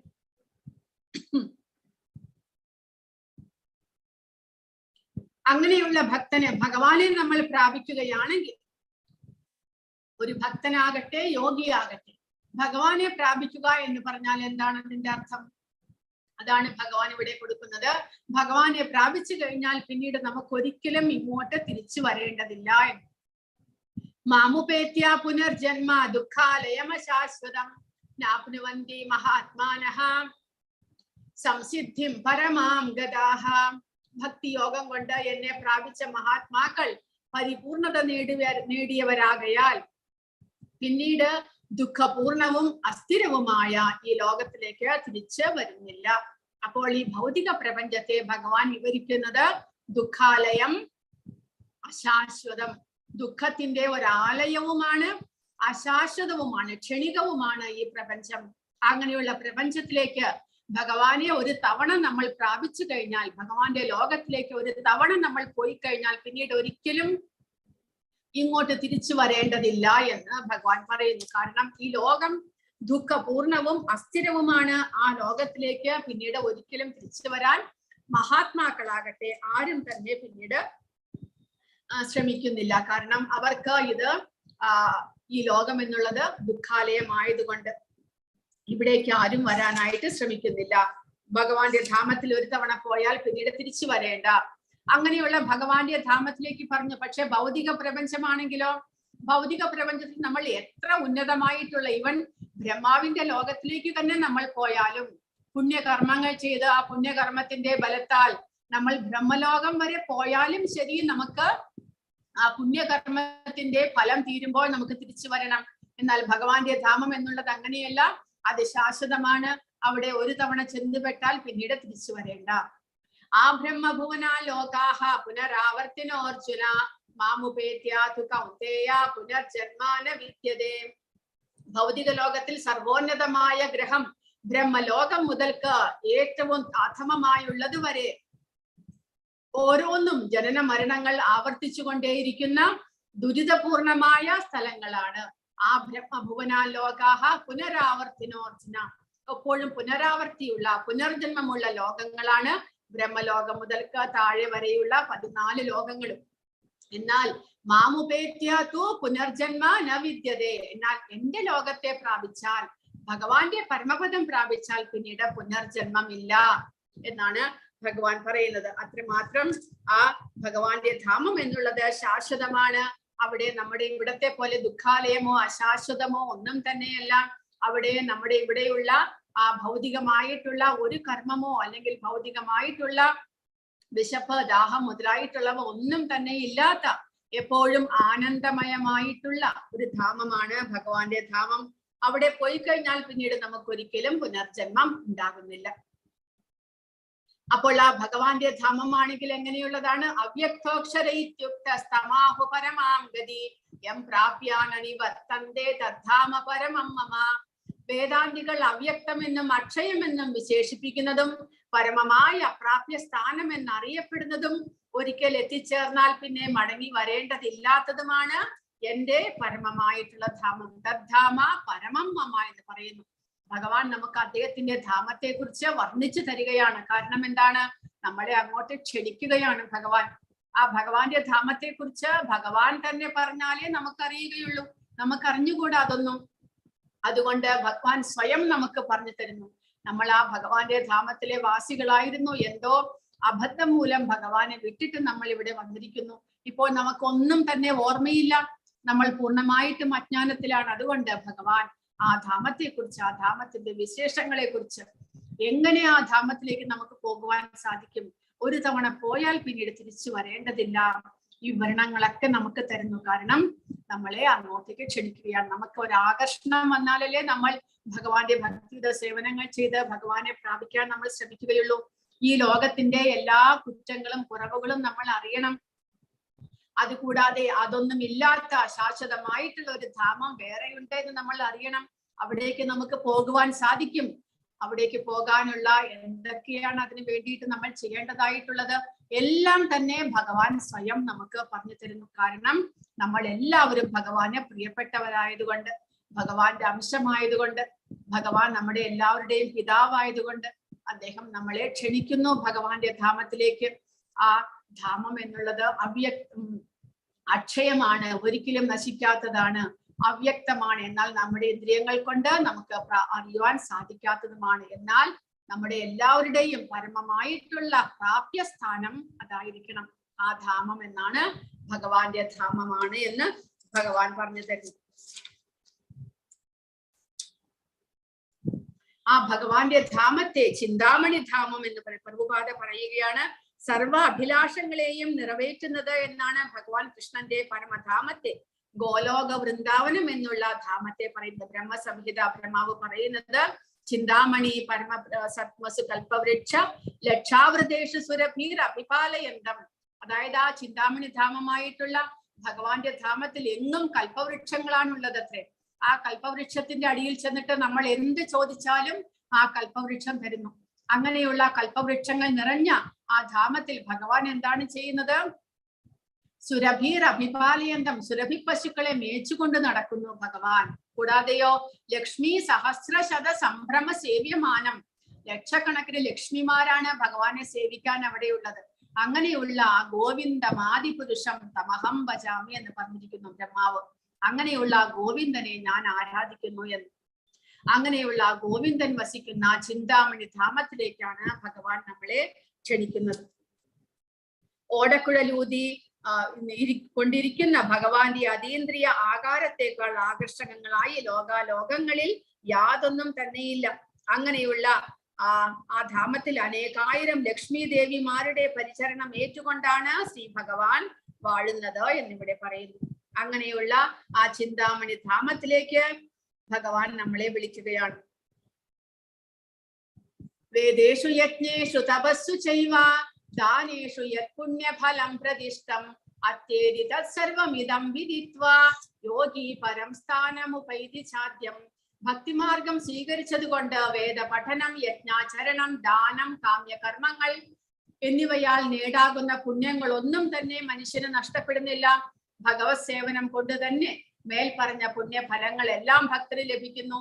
കൂടാതെ അവസാനം അയാൾ സനാതനമായ പരമധാമത്തിൽ എത്തുകയും ചെയ്യും. അപ്പോൾ ആ ഭഗവാന്റെ ധാമത്തിൽ എത്തുവാനുള്ള വഴി എന്താണ്? ഭഗവാൻ പറയുന്നു, വേദങ്ങൾ പഠിക്കണോ, യജ്ഞങ്ങൾ ചെയ്യണോ, ദാനധർമാദികൾ ചെയ്യണോ, തപസ് ചെയ്യണോ, ഒന്നും തന്നെ വേണ്ട. അതെല്ലാം ചെയ്തിട്ട് നമുക്ക് പുണ്യം സമ്പാദിക്കാൻ സാധിക്കും അത്രമാത്രം. പക്ഷേ ആ ഭഗവാനോടുള്ള കൃഷ്ണാവബോധത്തിൽ ഭക്തിയുത സേവനങ്ങൾ ചെയ്യുകയാണെങ്കിലോ ഈ പുണ്യഫലങ്ങളെല്ലാം തന്നെ ലഭിക്കുകയും ചെയ്യും. അതുകൂടാതെ ഭഗവാന്റെ പരമധാമത്തിലേക്ക് നമുക്ക് എത്തുവാനും സാധിക്കും. അതുകൊണ്ട് ആ ഭഗവത് സേവനം എന്നുള്ളത് മറ്റുള്ള പുണ്യകർമ്മങ്ങളെക്കാട്ടിലും എല്ലാം ശ്രേഷ്ഠമാണ്. മറ്റുള്ള പുണ്യകർമ്മങ്ങൾ കൊണ്ട് നമുക്ക് നമ്മുടെ ഈ ഭൗതിക പ്രപഞ്ചത്തിലെ ഉന്നത ഗ്രഹങ്ങളിലേക്കെല്ലാം പോകാൻ സാധിക്കുമായിരിക്കാം പക്ഷേ അതെല്ലാം നമുക്ക് പുണ്യം സമ്പാദിച്ചു തരുന്നു. പക്ഷേ ഭഗവാന്റെ ഭക്തിയുത സേവനങ്ങൾ ചെയ്യുന്നത് മൂലം നമുക്ക് പരമധാമത്തിലേക്ക് എത്താം. കൂടാതെ തിരിച്ചു വരേണ്ടുന്ന ആവശ്യവുമില്ല. ഭഗവത് സേവനത്തിൽ മുഴുകിക്കൊണ്ട് ഒറ്റയടിക്ക് 4 ആശ്രമ വ്യവസ്ഥകളിലെ കർക്കശ വ്രതങ്ങളെയും പിന്നിട്ട് കളയാമെന്നത്രേ കൃഷ്ണാവബോധത്തിന്റെ മനോഹാരിത. ഭക്തനുമായുള്ള സഹവാസം തുടർന്നു പോകുമ്പോൾ ഭഗവത് സേവനത്തിന് അവസരമായി ആ സേവന കർമ്മം കൊണ്ട് കൃഷ്ണനെ കുറിച്ചും കൃഷ്ണന്റെ കർമ്മങ്ങൾ, നാമരൂപങ്ങൾ, ലീലകൾ എന്നിവയെ കുറിച്ച് എല്ലാമുള്ള തെറ്റിദ്ധാരണകൾ ഒഴിഞ്ഞു മാറും. അവയെല്ലാം ഒഴിഞ്ഞു കിട്ടിയാൽ ഭക്തന് പഠനത്തിൽ തികച്ചും മനസ്സുറയ്ക്കും. അപ്പോൾ ഇതിന് ആരംഭം എങ്ങനെ വേണം? ഭഗവാന്റെ ഭക്തന്മാരുമായിട്ടുള്ള സഹവാസം. ഭക്തന്മാരിൽ നിന്ന് ഭഗവാനെ കുറിച്ച് കേൾക്കുകയും ഭഗവാനെ മനസ്സിലാക്കാൻ ശ്രമിക്കുകയും ഭഗവാന്റെ സേവനങ്ങൾ ചെയ്യുകയും ചെയ്ത് നമ്മൾ ഭഗവാനെ കുറിച്ച് മനസ്സിലാക്കണം. അങ്ങനെ അതിൽ ആ ഭക്തിയിൽ നമ്മൾ ഉറച്ചു നിൽക്കുമ്പോൾ ഭഗവത്ഗീത വായിച്ച് മനസ്സിലാക്കുവാനുള്ള ഒരു ബുദ്ധിശക്തി, ആ ഒരു അറിവ് നമുക്കുണ്ടാകുന്നു. അങ്ങനെ ഭഗവത്ഗീത പഠനത്തിൽ ആനന്ദം വളർന്നു വരുമ്പോൾ കൃഷ്ണാവബോധം എപ്പോഴും അനുഭവപ്പെടുന്നു. കൃഷ്ണ അവബോധം എന്ന് പറഞ്ഞാൽ എന്താണ്? അജ്ഞാനത്തിലുള്ള നമ്മുടെ അവബോധം മാറി ആ അവബോധം കൃഷ്ണാവബോധമായിട്ട് കൃഷ്ണനെ കുറിച്ച് മാത്രം ചിന്തിച്ചുകൊണ്ട് കൃഷ്ണന്റെ സേവനങ്ങൾ ചെയ്തുകൊണ്ട് നമ്മൾ ആ കൃഷ്ണ അവബോധത്തിൽ ഇരിക്കുക. ഭൗതികമായിട്ടുള്ള അവബോധം മാറിയിട്ട് കൃഷ്ണ അവബോധമാകണം. ഭൗതികമായിട്ടുള്ളതിൽ ആസക്തിയെല്ലാം മാറി നമ്മൾ ഭഗവാന്റെ ഭക്തിയുടെ സേവനത്തിലേക്ക് ആസക്തി വളർത്തിക്കൊണ്ടുവരണം. അതാണ് കൃഷ്ണ അവബോധം. അതിന്റെ ഉച്ചകോടിയിൽ ഒരാൾക്ക് കൃഷ്ണനിൽ പരമപ്രേമ ഭാവം ഉളവാകുന്നു. ജീവിതത്തിന്റെ ഈ പരിപൂർണ അവസ്ഥയിലാണ് ആധ്യാത്മിക അന്തരീക്ഷത്തിലുള്ള ഗോലോക വൃന്ദാവനം എന്ന കൃഷ്ണധാമത്തിലേക്ക് ഭക്തന് പ്രവേശനം കിട്ടുന്നത്. അങ്ങനെ ഭക്തിയുടെ ഉച്ചകോടിയിൽ നമുക്ക് ഭഗവാനോടുള്ള അതീന്ദ്രിയമായിട്ടുള്ള പ്രേമം അല്ലെങ്കിൽ ഭക്തി അല്ലെങ്കിൽ ആ ഒരു സ്നേഹം നമ്മിൽ ഉണ്ടാകുന്നു. അത് വളർന്നു വരുന്നു. അതിനെ പ്രേമം എന്നാണ് പറയുന്നത്. പ്രേമം എന്ന് പറഞ്ഞാൽ ഭഗവാനും ഭക്തനും മാത്രം, വേറെ ഒന്നും തന്നെ അതിന്റെ ഇടയിലില്ല. സ്വാർത്ഥതയില്ല. നമ്മുടെ ഈ ഭൗതിക പ്രപഞ്ചത്തിൽ നമ്മൾ കാണുന്ന പ്രേമം എന്നുള്ളത് സ്വാർത്ഥതയാണ്. എന്താണ് സ്വാർത്ഥത എന്ന് പറയുന്നത്? തനിക്ക് ഒരാളെ അനുഭവിക്കണം എന്നുള്ള ആഗ്രഹം, അതിയായിട്ടുള്ള ആഗ്രഹം, അതാണ് പ്രേമം എന്ന് പറയുന്നത്. ആ പ്രേമത്തോടുകൂടി ചിലർ കല്യാണം കഴിക്കുന്നുണ്ട്. കല്യാണം കഴിച്ച് കുറച്ച് ദിവസം കഴിയുമ്പോൾ തന്നെ അവിടെ വഴക്കാകുന്നു, പിന്നീട് പിരിയലാകുന്നു. യഥാർത്ഥത്തിൽ അത് പ്രേമമാണ് എന്നുണ്ടെങ്കിൽ ആ പ്രേമത്തിൽ ത്യാഗമാണ് ഉണ്ടാകുക. ഒരാൾക്ക് മറ്റൊരാളെ എപ്പോഴും സന്തോഷിപ്പിക്കുവാനുള്ള ആഗ്രഹമാണ് പ്രേമത്തിൽ ഉണ്ടാകുക. പ്രേമം എന്നുള്ളത് അതീന്ദ്രിയമാണ്. അത് ഒരിക്കലും ഭൗതികമല്ല എന്ന് പറയുന്നു ആചാര്യന്മാർ. പ്രേമം എന്നുള്ളത് അതീന്ദ്രിയമാണ്. ആ പ്രേമത്തിൽ നമുക്ക്, ആ പ്രേമഭക്തിയിൽ നമുക്ക് ഭഗവാനെ സന്തോഷിപ്പിക്കണം എന്നുള്ള ആഗ്രഹം മാത്രമേ ഉണ്ടാകുന്നുള്ളൂ. എന്നാൽ ഭൗതിക തലത്തിൽ കാണുന്ന പ്രേമം എന്ന് നമ്മൾ പറയുന്നത് വെറും ലസ്റ്റാണ്, കാമമാണ് എന്നാണ് പറയുന്നത് ആചാര്യന്മാർ. അത് വെറും കാമമാണ്. തനിക്ക് അനുഭവിക്കണം, തനിക്ക് സ്വന്തമായിട്ട് അനുഭവിക്കണം എന്നുള്ള ഒരാഗ്രഹം, അത് കാമമാണ്, തൃഷ്ണയാണ്. അത് പ്രേമമല്ല. പ്രേമം എന്നുള്ളത് ഭഗവാനോട് മാത്രമേ ഉണ്ടാകുകയുള്ളൂ. അത് അതീന്ദ്രിയമായിട്ടുള്ള വാക്കാണ്, അതീന്ദ്രിയമായ പ്രവൃത്തി. ഭക്തിയുടെ ഉച്ചകോടിയിൽ നമുക്ക് ഭഗവാനോട് അതീന്ദ്രിയമായിട്ടുള്ള പ്രേമം ഉണ്ടാകുന്നു. ആ പ്രേമത്തിന്റെ അവസ്ഥയിലേക്ക് എത്തുന്നതോടുകൂടി പിന്നീട് നമുക്ക് ഒരിക്കലും ഈ ഭഗവാന്റെ ധാമത്തിൽ നിന്ന് ഇങ്ങോട്ട് തിരിച്ചു വരേണ്ട. അവിടെ നമുക്ക് ശാശ്വതമായിട്ട് ആനന്ദിക്കുവാനായിട്ട് സാധിക്കും. അപ്പോൾ ഭാഗവതത്തിലും ഭാഗവതത്തിന്റെ 11ാമത്തെ സ്കന്ധത്തിൽ ഇതിനെക്കുറിച്ച് തന്നെ ഭഗവാൻ പറഞ്ഞിട്ടുണ്ട്. യത് കർമ്മഭിര്യത് തപസാ ജ്ഞാന വൈരാഗ്യതശ്ചയത് യോഗേന ദാനധർമ്മേണ ശ്രേയോഭിരിതരൈരപി സർവം മദ്ഭക്തി യോഗേന മദ്ഭക്തോ ലഭതേഞ്ജസ സ്വർഗാപവർഗം മദ്ധാമ കഥഞ്ചിത് യദി വാഞ്ചതി. അതായത് ഭഗവാൻ ഇപ്പോൾ പറഞ്ഞതുപോലെയുള്ള ശ്ലോകം, യത് കർമ്മഭിർ, എന്തെല്ലാം കർമ്മങ്ങൾ ചെയ്തിട്ടാണോ, യത് തപസ, തപസ് ചെയ്തിട്ടാണോ, ജ്ഞാന വൈരാഗ്യ തസ്യ ജ്ഞാനം ലഭിച്ചുകൊണ്ടോ അല്ലെങ്കിൽ വൈരാഗ്യം വളർത്തിയെടുത്തോ, യോഗേന ദാനധർമ്മേണ യോഗങ്ങളും ദാനധർമാദികളും എല്ലാം ചെയ്തിട്ട് ഒരാൾക്ക് ശ്രേയോഭിരതരൈരഭി എന്തെല്ലാം ശ്രേയസ് അല്ലെങ്കിൽ ശ്രേയസ് നേടുന്നുവോ അതെല്ലാം തന്നെ സർവം അതെല്ലാം തന്നെ മദ്ഭക്തി യോഗേന ഭഗവാനോടുള്ള ഭക്തിയുത സേവനങ്ങൾ കൊണ്ട് മദ്ഭക്തോ എന്റെ ഭക്തൻ ലഭതേ ഭക്തനെ ലഭിക്കുന്നു. അതായത് കർമ്മങ്ങൾ ചെയ്ത് തപസ് ചെയ്ത് ജ്ഞാന വൈരാഗ്യങ്ങൾ ലഭിച്ചുകൊണ്ട് യോഗം അനുഷ്ഠിച്ച് ദാനധർമ്മങ്ങൾ ചെയ്ത് എന്തെല്ലാം ശ്രേയസ് ഒരാൾക്ക് ലഭിക്കുമോ അതെല്ലാം തന്നെ ഒരു ഭക്തന് എന്റെ ഭക്തിയുടെ സേവനങ്ങൾ ചെയ്യുന്നത് കൊണ്ട് ലഭിക്കുന്നു. അഞ്ജസ വെരി ഈസിലി വളരെ എളുപ്പത്തിൽ ലഭിക്കുന്നു എന്നാണ് ഭഗവാൻ പറയുന്നത്. അത് കൂടാതെ ആ ഭക്തന് സ്വർഗ അപവർഗം സ്വർഗത്തിൽ പോകാനാണോ മോക്ഷം ലഭിക്കാനാണോ അല്ല എന്റെ ധാമത്തിലേക്ക് വരാനോ മദ്ധാമ എന്റെ ധാമത്തിലേക്ക് വരണമെന്ന് ആഗ്രഹമുണ്ടോ അതും കൂടെ കഥഞ്ചിത് യതി വാഞ്ചതി അങ്ങനെയുള്ള ആഗ്രഹങ്ങൾ ഉണ്ടെങ്കിലും അതും എന്റെ ഭക്തന് ലഭിക്കുന്നതാണ് എന്ന് ഭഗവാൻ പറയുന്നു. അപ്പോൾ ഭഗവാന്റെ ഭക്തിയുടെ സേവനം ചെയ്യുന്നത് കൊണ്ടുള്ള ആ ഗുണങ്ങളാണ് ഭഗവാൻ ഇവിടെ പറയുന്നത്. ഭക്തിയുടെ സേവനങ്ങൾ ചെയ്ത് നമുക്ക് മറ്റുള്ള എല്ലാ പുണ്യകർമ്മങ്ങളുടെയും ഫലവും ലഭിക്കുന്നു. അതുകൂടാതെ ഭഗവാന്റെ ധാമത്തിലേക്ക് നമുക്ക് പോകുവാനും സാധിക്കുന്നു എന്നാണ് ഭഗവാൻ ഇവിടെ പറയുന്നത്. ഇനി മരണസമയത്ത് ഒരാൾ എങ്ങനെ ഭഗവാൻ പറഞ്ഞു പ്രയാണകാലേ ഭഗവാനെ പ്രാപിക്കുന്നത് എങ്ങനെയെന്ന് പറഞ്ഞു. അതും ഇവിടെ 12ാമത്തെ സ്കന്ധത്തിൽ പറയുന്നുണ്ട്. എന്നാമധേയം മ്രിയമാണ് ആതുരഃ പതൻ സ്ഖലൻ വാ വിവശോ ഗൃണൻ പുമാൻ വിമുക്ത കർമാഗത ഉത്തമാംഗതിം പ്രാപ്നോതി യക്ഷ്യന്തിന തം കലൗ ജനാഹ. മരണസമയത്ത് ഒരാൾ പേടിച്ച് വീഴുന്നു, ശബ്ദമിടറുന്നുണ്ടെങ്കിലും താൻ എന്താണ് പറയുന്നത് എന്നുള്ള സ്വബോധമില്ലെങ്കിലും ഭഗവത് നാമം ഉച്ചരിക്കുവാൻ സാധിച്ചാൽ കർമ്മഫലത്തിൽ നിന്ന് മുക്തനായി പരമപദം പോകുവാൻ സാധിക്കും. അത്രമാത്രം എളുപ്പമാണ് ഭഗവാന്റെ ധാമത്തിലേക്ക് പോകുവാനായിട്ട് നമ്മൾ ചെയ്യേണ്ടതായിട്ടുള്ളത്. എന്താണ് എളുപ്പമാണെങ്കിലും സദാസമയവും ഭഗവാന്റെ നാമജപം ചെയ്തുകൊണ്ടിരുന്നാൽ മാത്രമേ ആ മരണസമയത്ത് ഭഗവാനെ കുറിച്ച് ഓർക്കുവാൻ സാധിക്കുകയുള്ളൂ. പറയുമ്പോൾ എളുപ്പമാണ്, മരണസമയത്ത് ഭഗവാനെ ഓർത്താൽ ഭഗവാന്റെ നാമം ജപിച്ചാൽ നമുക്ക് ഭഗവാന്റെ ധാമത്തിൽ പോകാൻ സാധിക്കുമെന്ന്. പക്ഷേ സാധിക്കണ്ടേ, അതാണ് ഇവിടെ പറയുന്നത്. എങ്കിലും കലിയുഗത്തിൽ ഭഗവാനെ ആരും ആരാധിക്കുന്നില്ല. കലിയുഗം എന്നുള്ളത് അത്രമാത്രം നമ്മളെ ആ ഭൗതികതയിലേക്ക് വലിച്ചിഴയ്ക്കുന്ന ഒരു യുഗമാണ്. നമ്മുടെ മനസ്സിൽ കൽമഷങ്ങൾ നിറച്ച് ആ ഭൗതികമായിട്ടുള്ള ആസക്തി തൃഷ്ണ ഇതെല്ലാം വർദ്ധിപ്പിച്ച് നമ്മളെ ആ കലിയിലേക്ക് ആകർഷിക്കുന്ന ഒരു യുഗമാണ് കലിയുഗം. പക്ഷെ അത്രമാത്രം ദുഷ്ടതരമാണെങ്കിലും കലിയുഗത്തിൽ ഭഗവാന്റെ നാമജപം ഒന്ന് ചെയ്തുകൊണ്ട് മാത്രം നമുക്ക് ഭഗവാന്റെ ധാമത്തിലേക്ക് പോകാം, വളരെ എളുപ്പമാണ്. പക്ഷേ ആ ഭഗവാനെ ആരാധിക്കാനോ ഭഗവാന്റെ നാമജപം ചെയ്യാനോ ആരും താല്പര്യപ്പെടുന്നില്ല.